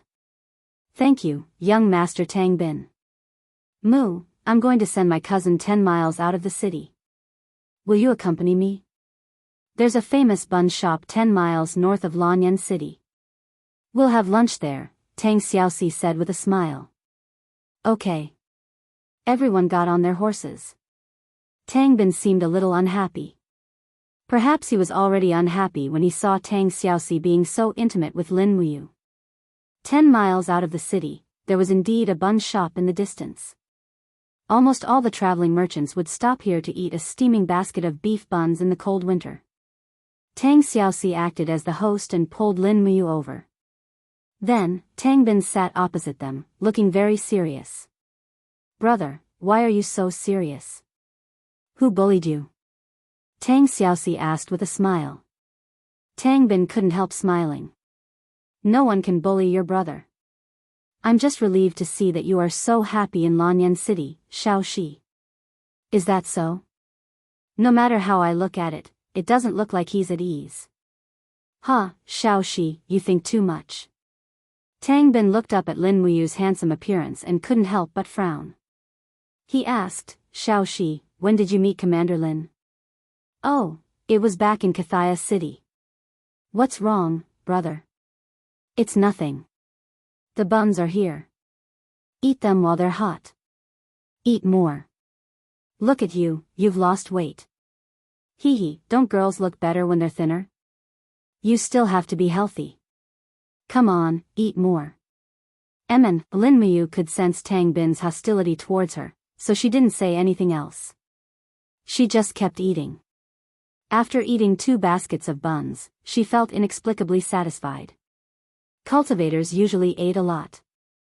There was a law of balance between the heavens and the earth.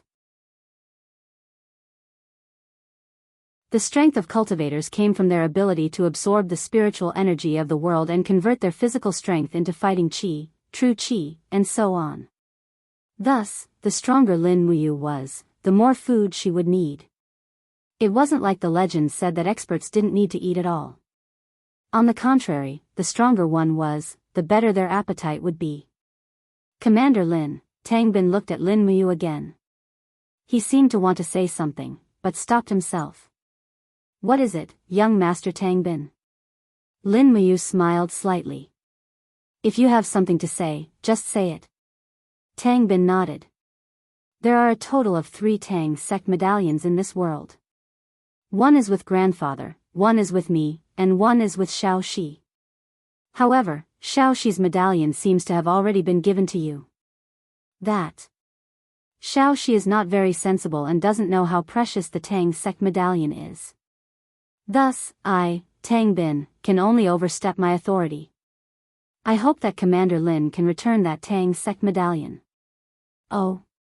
Lin Muyu took out the heavy Tang sect medallion from her universe pouch. What does young Master Tang Bin plan to do with this Tang sect medallion? Bring it back to 7 Seas City. It belongs to 7 Seas City. But this was given to me by Xiaoxi. If I give it to you, won't I be betraying Xiaoxi? Lin Muyu's gaze was filled with provocation. Since Duke Lan gave this Tang sect medallion to Xiaoxi, it means that all the authority of this medallion is given to Xiaoxi. Thus, if I return it, I can only return it to Xiaoxi, not you. Tang Bin raised his eyebrows. Lin Muyu, I hope you understand the value of this Tang sect medallion. Anyone who holds this Tang sect medallion can deploy any army in 7 Seas province with no more than 50,000 soldiers. The authority bestowed by this medallion is even greater than that of the dragon talisman. Do you think I will leave this medallion in the hands of an outsider? Lin Muyu smiled. Then I will return the medallion to Xiaoxi. What if I say no? Tang Bin's gaze was cold. As the princess of 7 Seas, Xiaoxi is insensible enough to give the Tang sect medallion to an unrelated person. She is no longer fit to hold this Tang sect medallion. I have to take it back to 7 Seas province and hand it over to my grandfather. This is our 7 Seas Tang sect's business. Lin Muyu, let me give you a piece of advice. Don't meddle in the Tang sect's business. Lin Muyu was someone who could be persuaded by reason but not cowed by force. She said proudly, Xiaoxi is my friend. If someone wants to steal something from my friend, I won't allow it. Xiaoxi, are you willing to hand over the Tang sect medallion to him? Tang Xiaoxi bit her red lips. She looked at Tang Bin and said, Brother, I will personally go back and hand this Tang sect medallion to my grandfather. I won't trouble you to come and get it. Tang Bin raised his brows and said, Little Shi, you're still young, and there are many things you don't understand. As your older brother, I naturally have to teach you how to interact with others. Some people aren't worthy of being your friend. Lin Muyu suddenly slammed the table and shouted in a low voice, Tang Bin, say it again if you have the guts. Tang Bin suddenly smiled. He spread his arms and said, Lin Muyu, do you want to fight with me? Generally, call our people over. Tell them that Lin Muyu, one of the 4 heroes of Lan and Yen and the 4 generals of wind, rain, thunder, and lightning, is going to fight with me. At the side, General Li quickly blew a whistle. Immediately, the forest in the distance shook, and in the next moment, the sound of iron hooves thundered. At least 1,000 cavalrymen appeared on the official road, each of them wearing a red fox emblem on their shoulders. That was the symbol of the Seven Seas Tang sect. So they brought the army. Lin Muyu spread out her hands and said with a smile, "No wonder they are so arrogant. If I had known it would be like this, I would have brought the Imperial Guard over. I wanted to see if the Seven Seas Tang sect's army was as strong as the legends say." Tang Bin smiled faintly. It's a pity that Commander Lin didn't bring her own army. What a pity. However, I still don't want to hand over the Tang sect's iron order. What should I do? Lin Muyu turned around and stood up. She stuffed the Tang sect's iron order into Tang Xiaoxi's palm and said with a smile, "Now the iron order belongs to Xiaoxi." Tang Bin, as her brother, are you going to use the army in your hands to seize Xiaoxi's iron order? That is equivalent to seizing the 50,000 soldiers in Seven Seas City that Xiaoxi controls? Tang Bin said coldly, "Xiaoxi is my sister. Don't try to sow discord between us." Lin Muyu snorted coldly. Is that so? Tang Bin, you are already the greatest successor of Seven Seas City. Why are you still so greedy? Why are you even determined to obtain Xiaoxi's Tang sect's iron order? Nonsense. Don't slander me. Slander you? Lin Muyu raised her eyebrows. Do you dare to say that you are not worried that Xiaoxi is deeply doted on by Duke Lan and will seize your right of inheritance? Do you dare to say that you are not worried that Xiaoxi will threaten you? You, Tang Bin's face turned red and he was speechless. General Li, who was behind him, had already mounted his horse. He waved his saber and said with a smile, "Young master, there is no need to talk so much with him. Just order the cavalry to charge and take this brat's life. Just say that he stole our Tang sect's iron order. The evidence is conclusive. I believe that His Majesty will have nothing to say." Tang Xiaoxi hurriedly spread her arms in front of Lin Muyu. Her pretty face was full of anger as she shouted, "Li Liani, you bastard who can't tell right from wrong. Are you going to attack me?" Li Liani was stunned. At this moment, the dense sound of horse hooves came from afar. Not long after, a group of Imperial Army cavalry appeared in their field of vision.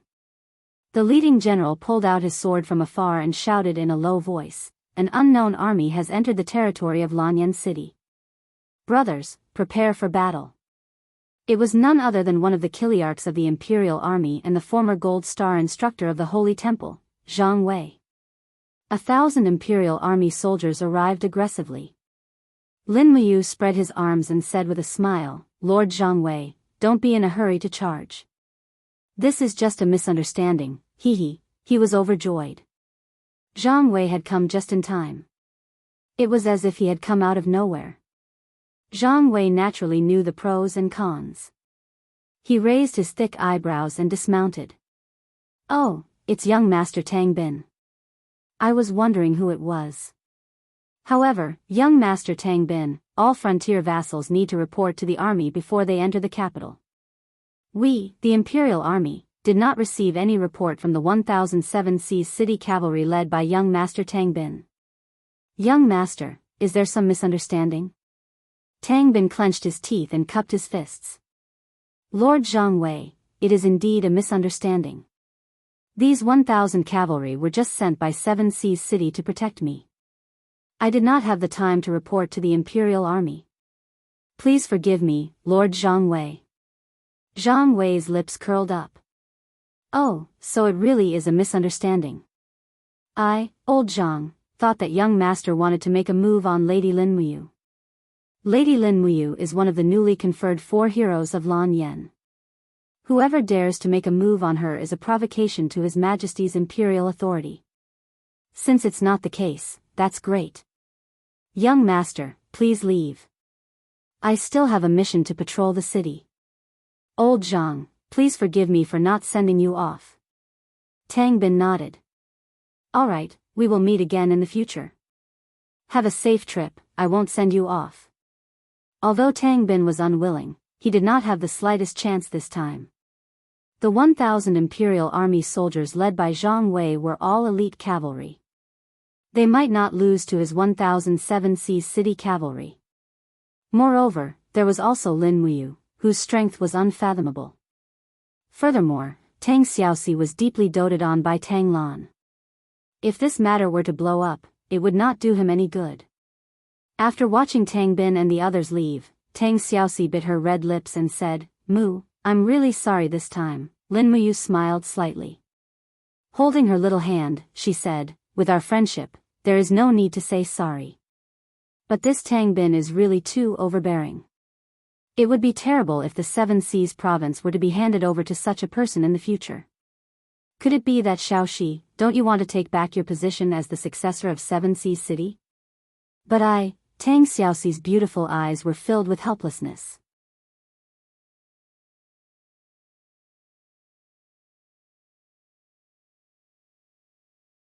Chapter 203. But what? Lin Muyu laughed softly. Could it be that you want to see that scene again? Tang Bin uses his power to bully others. Not only does he bully you, but he also bullies your friends. Can you endure all of this? I don't want to. Tang Xiaoxi bit her lips and said, "He and I are brother and sister. For the sake of power, I don't want things to go to that stage. But this has been the case since ancient times. Duke Lan dotes on you so much and will definitely leave a place in Seven Seas City for you. At that time, it is inevitable that Tang Bin will attack you with his sword. So it is better to make a decision as soon as possible." Lin Muyu's gaze was sincere and Tang Xiaoxi almost couldn't bear to look at it. She blushed and said, "But Seven Seas City has its rules. Only those who have mastered the Fire Fox Seal have the right to become the Lord of Seven Seas City. Grandfather's Fire Fox Seal has already reached perfection and Tang Bin's Fire Fox Seal has also reached the 7th layer. But as a girl, I can't even control the 1st layer. It doesn't matter, there will definitely be a way." Lin Muyu took a deep breath and said, "Let's go ask the 2 elders Lei Hong and Chu Chu and see if they have a way to solve the problem of you being unable to cultivate the Fire Fox Seal." Tang Xiaoxi smiled and nodded. She shook Lin Muyu's hand and said with a smile, "Mu, it is good to have you here." Lin Muyu smiled and said, "Do you feel that I am more reliable than your brothers?" "Don't worry, Xiaoxi, I will protect you well in the future and won't let anyone bully you." "Good, I will remember what you said today." "You must also remember it." "I will." Zhang Wei was dumbstruck. "My goodness, you guys are treating this general like air and talking about love here. Don't you care about the feelings of a single person like me?" Lin Muyu chuckled. "Thank you, Lord Zhang Wei, for coming in time this time.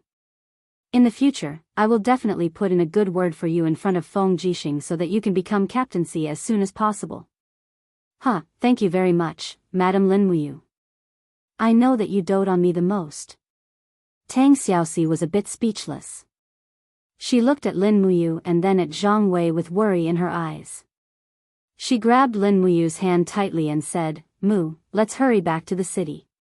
We can't stay here for long." Alright. At night, in the Zetian Palace, the moonlight shone on the imperial city like water. Outside Phoenix Perching Palace Hall, Chu Huaying led 20 dragon guards to guard the balcony with their swords and sabers. The moonlight shone on their silver armor, giving off a holy glow. Although the night was cold and bleak, these loyal dragon guards were like stone statues that did not fear the cold. Inside the palace hall, there was a pot of soup on the stove that was slowly boiling. Chu Chu and Rei Hong sat on the floor, sipping tea while Qin Yin, Tang Xiaoxi, and Lin Muyu accompanied them. It wasn't easy to invite Rei Hong here in the middle of the night. Furthermore, Chu Chu was also here. It was a rare opportunity for the Empire's 2 great saints to gather. This is indeed a difficult problem. Rei Hong muttered to himself and looked at Tang Xiaoxi. Princess she is a woman after all, so her physique and the structure of her energy are very different from a man's. The fire fox seal is a kind of ultimate technique that is domineering and powerful. A non-man's energy sea is unable to nurture the fire origin energy of the fire fox seal, and without the fire origin energy of the eyes, it is impossible to condense the fire fox seal. Tang Xiaoxi's little mouth twitched, but she didn't say anything. Lin Muyu asked on her behalf, Great Deacon, what is the difference between a man and a woman's energy sea? Why is it that Xiao Yin can use such a powerful martial soul like the god-binding chains, but Xiao Shi can't condense the fire fox seal? There is a huge difference. The one who spoke was Chu Chu. He raised his head and said, although the god-binding chains are powerful and domineering, it is still a martial soul inherited from the bloodline. Although Princess Xiao Yin is a woman, the blood flowing in her body is the true dragon bloodline of the Qin family, so she can naturally bear the domineering god-binding chains. However, Princess Xi's body is very different. She is an extremely normal woman. Lei Hong continued, the sea of qi is condensed in the dantian. In the dantian of a man, there is a profound latch called guanyuan. Every man is born, this guanyuan profound latch is opened, so it has endless benefits, and can practice any kind of powerful martial arts. But after a woman is born, this guanyuan profound latch is sealed, unless she can open the profound latch, otherwise, she can't practice some extreme yang techniques. Lin Muyu seemed to see a glimmer of hope and said, then can't we just open Xiaoxi's origin gate? Lei Hong shook his head and said, no. A woman's primordial profound latch is like her own body. Every woman is born with a virgin body. Only after having intercourse with a man will the lower body's profound latch be broken, but the profound latch in the qi sea cannot be broken. Once it is broken, the qi sea will leak out, which is equivalent to crippling the qi sea. Immediately, the faces of Qin Yin and Tang Xiaoxi turned bright red. Lin Muyu was speechless and said, the metaphor of a virgin body? It can't be that melodramatic, right? Grand Deacon, don't tell me that the only way is for Xiaoxi to open the profound gate with a man. Lei Hong glanced at him. In your dreams. Even if that's the case, it won't help. The only way is to open the profound latch and protect Princess Xi's sea of qi from leaking. Otherwise, even if the profound latch is broken, once the sea of qi leaks, she'll be as good as crippled. Then is there any other way? Lin Muyu was a little anxious. Chu Chu smiled slightly and said, Little Lin, why are you so anxious for Princess Xi? Lin Muyu said, Chu, you don't know, but Tang Bin of Seven Seas City is overbearing. If it wasn't for me and Zhang Wei today, I'm afraid he would have forcefully snatched the Tang sect iron token from Xiaoxi's hands. So that's how it is. Chu Chu stroked his beard and a glint shot out from his eyes. Seven Seas City is indeed a huge variable in the empire. There are more than 200,000 soldiers stationed in Seven Seas City. They are strong and have many strong generals. Tang Bin, Tang Lu, and Tang Tian aren't easy to deal with either. Currently, Duke Lan is still alive and can stabilize the situation in Seven Seas Province. But if he leaves one day, I'm afraid there will be chaos in Seven Seas City.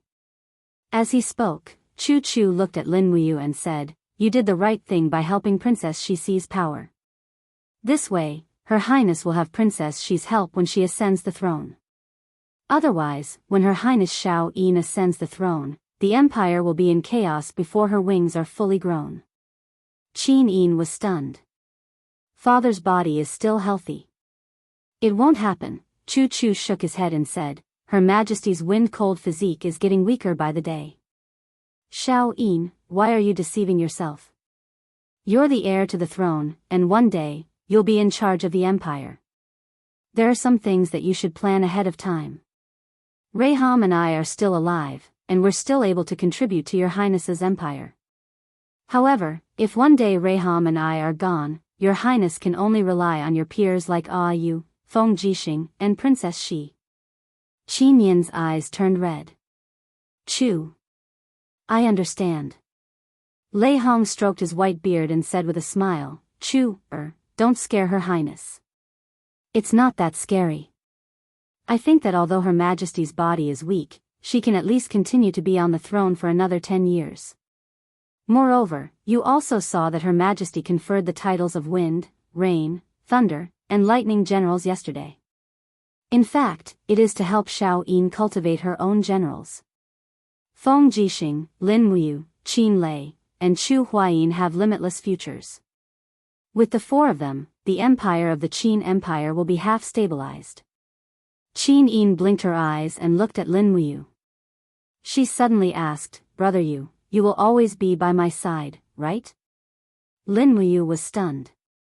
Looking at Qin Yin's beautiful face, she couldn't help but feel a little flustered. She nodded and said, yes, as long as Xiao Yin needs me, I will not leave her. Qin Yin smiled sweetly, and she had a beauty that could topple all living things. Lei Hong frowned and said, it seems that the matter of helping Princess Shi regain the position of the successor of Seven Seas City is imperative. Forget it, forget it. Her Highness Xiao Yin, please allow me and Chu, to read in the library tonight. How about it? I want to read the ancient books in the Empire's collection. Perhaps if I'm lucky, I can find the method to let Princess Shi cultivate the Fire Fox seal. Yes. Qin Yin nodded heavily. I will write a document in a while and let the officials in the library let you in. Lin Muyu said, shall I go with you? One more person means a little more hope. Lei Hong nodded approvingly. All right, then you will go with us. Qin Yin and Tang Xiaoxi looked at each other and smiled. Thus, they didn't even need to write the document and decided to go together late at night. The five of them were also destined to spend the night in the library. Late at night, there were a total of 10 stoves in the library to keep warm, but it still couldn't stop the cold wind from blowing in through the cracks in the door. Lin Muyu sat among a pile of ancient books and flipped through them one by one. After entering this world for so long, she basically knew the words of this world, so it wasn't difficult for her to flip through them. Qin Yin and Tang Xiaoxi lit up the oil lamps and sat at the table, reading the ancient books under the watch of the maids. As for Lei Hong and Chu Chu, they were constantly wandering among the books, their brows furrowed.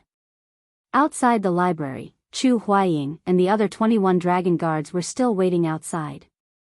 The moonlight was cold, and frost appeared on their shoulders, but no one moved. They still stood majestically in the cold wind. All they could do was use their vital energy to resist the cold, but how could the strength of a human body go against nature? In the blink of an eye, all of their faces turned purple from the cold. When the first ray of sunlight penetrated the clouds and landed in Lanyan City, Chu Chu's slightly excited voice came from the library. Found it. I found it. What is it? Lin Muyu flipped over and rushed over with Qin Yin and Tang Xiaoxi. They saw Chu Chu holding an ancient book in his hand. 3 words were written on the cover, Jin Ping Mei. Lin Muyu's face immediately turned purple.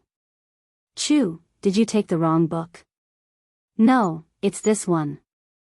Chu Chu smiled and said, we might have to rely on you to break Princess Shi's hidden latch this time. What do you mean? Jin Ping Mei is a level 10 herb. Combined with level 9 Arhat fragrance, it can be refined into a level 10 medicine called the Perfection Medicine. Do you know about it as a medicine god? Chu Chu's face was full of excitement. Perfection medicine. Lin Muyu was shocked. Chu Chu continued, it is said that 5,000 years ago, after the great Emperor Crimson Phoenix ascended to the throne, he visited the mortal realm and found a peerless beauty called Chu Rong. However, Chu Rong was no longer a virgin, so the Crimson Phoenix Emperor ordered the world-famous medicine god to create a medicine that could restore a girl's virginity. This is the Perfection Medicine. We can also use this method to open Princess Shi's origin profound latch. Lei Hong and I will use our sacred domain power to protect her Qi Si from leaking. In this short period of time, Princess Shi can cultivate the first level of the Fire Fox seal and drink the Perfection Medicine immediately. This way, Princess Shi might be able to cultivate the Fire Fox seal. Lin Muyu was dumbstruck. He had no choice but to write the word convinced. He rubbed his eyes and said, all right then, we'll immediately search for the Jin Ping Mei and the Arhat fragrance.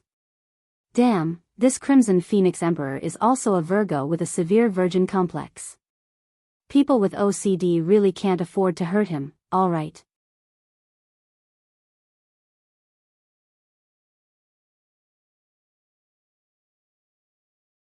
Chapter 204. Luohengxiang was a very strange herb. It was said to be connected to Buddha, but there were very few people in the Shattered Cauldron realm who believed in Buddha, and they did not believe in the Buddha of Earth, but another Buddha that Lin Muyu was unfamiliar with. However, overall, they still believed in the type of people who lay down the butcher's knife and become a Buddha. I've seen Luohengxiang in the dragon-seeking forest. It's about 2 days' journey from here. Chu Chu nodded and said, so, I'll go find Luohengxiang. Lei Hong, you stay in Zhe Tian Hall for a few days and protect His Majesty and Her Highness. How about that? Lei Hong nodded and said, alright, then what about the Jean Pingmei? There's no need to look for the Jean Pingmei. Chu Chu smiled and said, I've seen this herb before. Oh, where? Cangnan Province, Governor Hu Tianing's courtyard has a few Jean Pingmei trees. It's winter now and the plum blossoms are in full bloom. It's the best time to collect the Jean Pingmei. Chu Chu thought for a moment and said, we'll send someone to Cangnan Province's Five Valleys city to find Hu Tianing. Who should go? Lei Hong asked. Tang Xiaoxi volunteered and said, let me go. No. Chu Chu refused resolutely and said, firstly, Princess Shi, you haven't stepped into the heaven realm and your strength is insufficient. Secondly, the distance between the imperial capital and Cangnan province is long.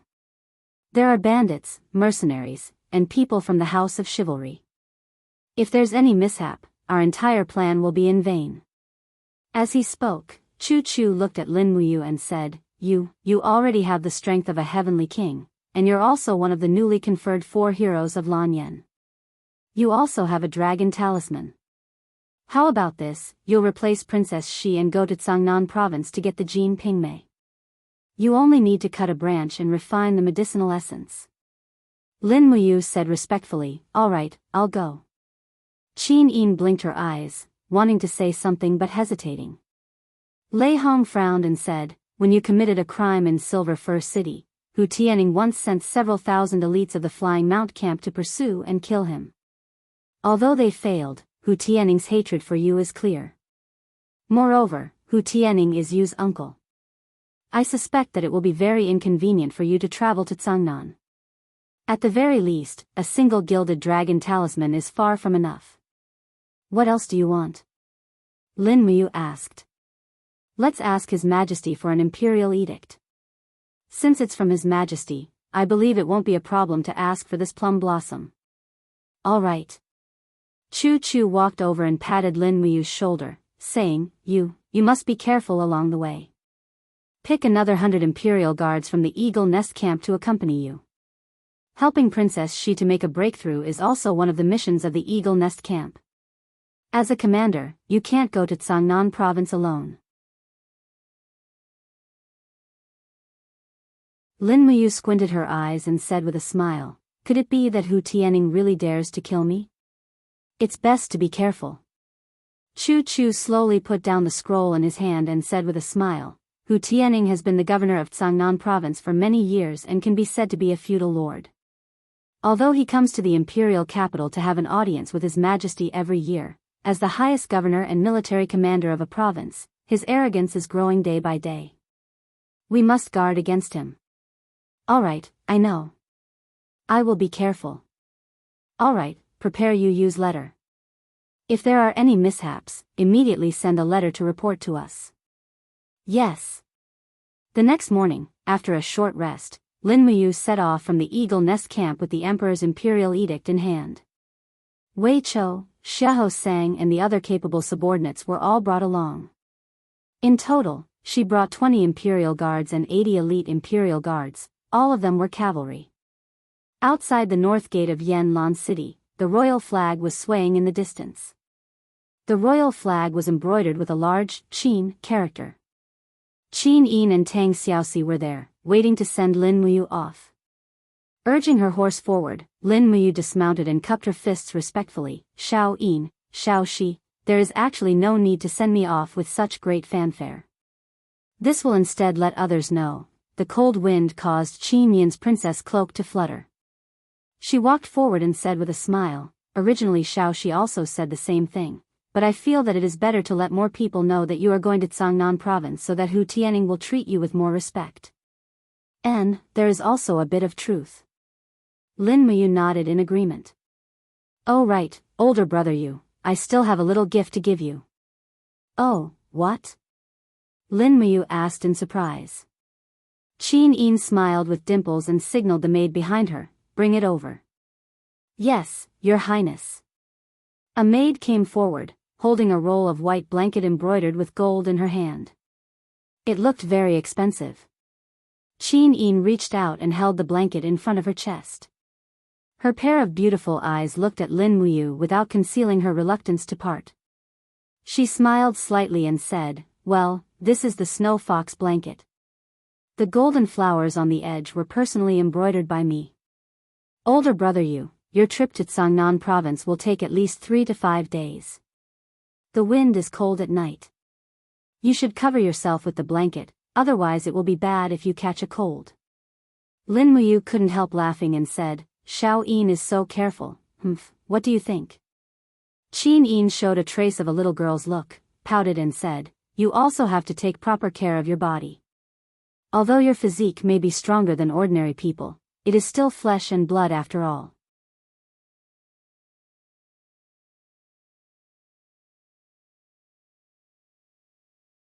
After dusk, there were fewer and fewer people on the official road.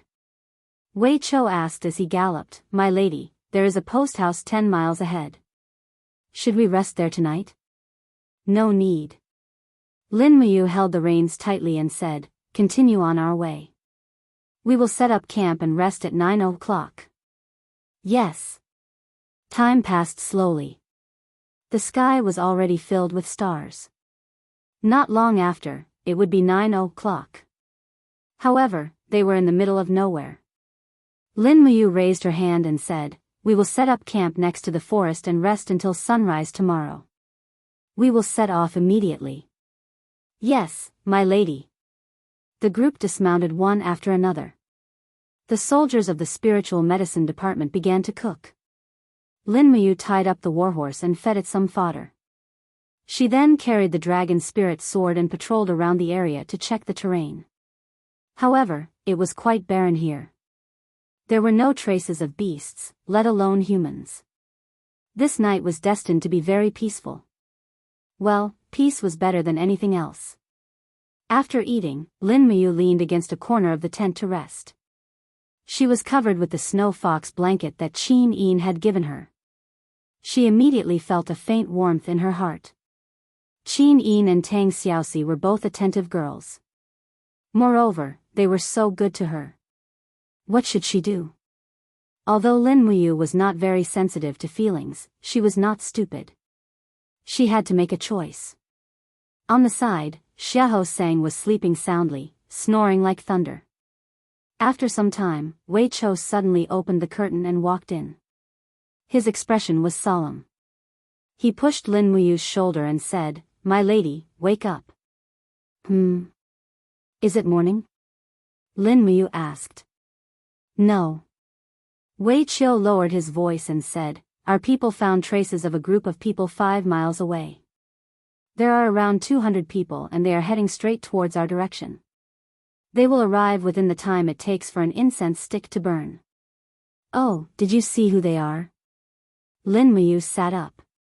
People from the House of Chivalry. Oh. Lin Muyu frowned and said, people from the House of Chivalry want to attack the Imperial Army again. Have they eaten a bear's heart or a leopard's heart? Wei Chou smiled faintly and said, after His Majesty ordered the annihilation of the House of Chivalry in the North Ridge province, these people from the House of Chivalry have become more and more rampant. They are even shouting rebellious slogans. What slogans? I dare not say, speak. They say, His Majesty is a tyrant and a fatuous ruler. The Imperial Army is just a group of loyal dogs that should not exist in this world. Is that so? Lin Muyu narrowed her eyes. Naturally, she knew what the House of Chivalry was like. However, since they were so arrogant, there must be someone behind them. Moreover, this person was definitely a schemer. Sometimes, an opponent like Shen Yifan was not scary. Instead, it was an opponent who hid behind the scenes and plotted against them that was the scariest. "My lady, what should we do?" Wei Chou asked. Lin Muyu raised her sword and said, "Don't make a sound. Wake everyone up and maintain the bonfire outside the tent. Everyone is to hide in the forest on the east side. When the people from the House of Chivalry come, we will kill them all." "Yes." Wei Chou's eyes were filled with excitement. You're tuning into the Romantic Tales YouTube channel. Don't forget to subscribe and join us on this journey to catch the most captivating stories.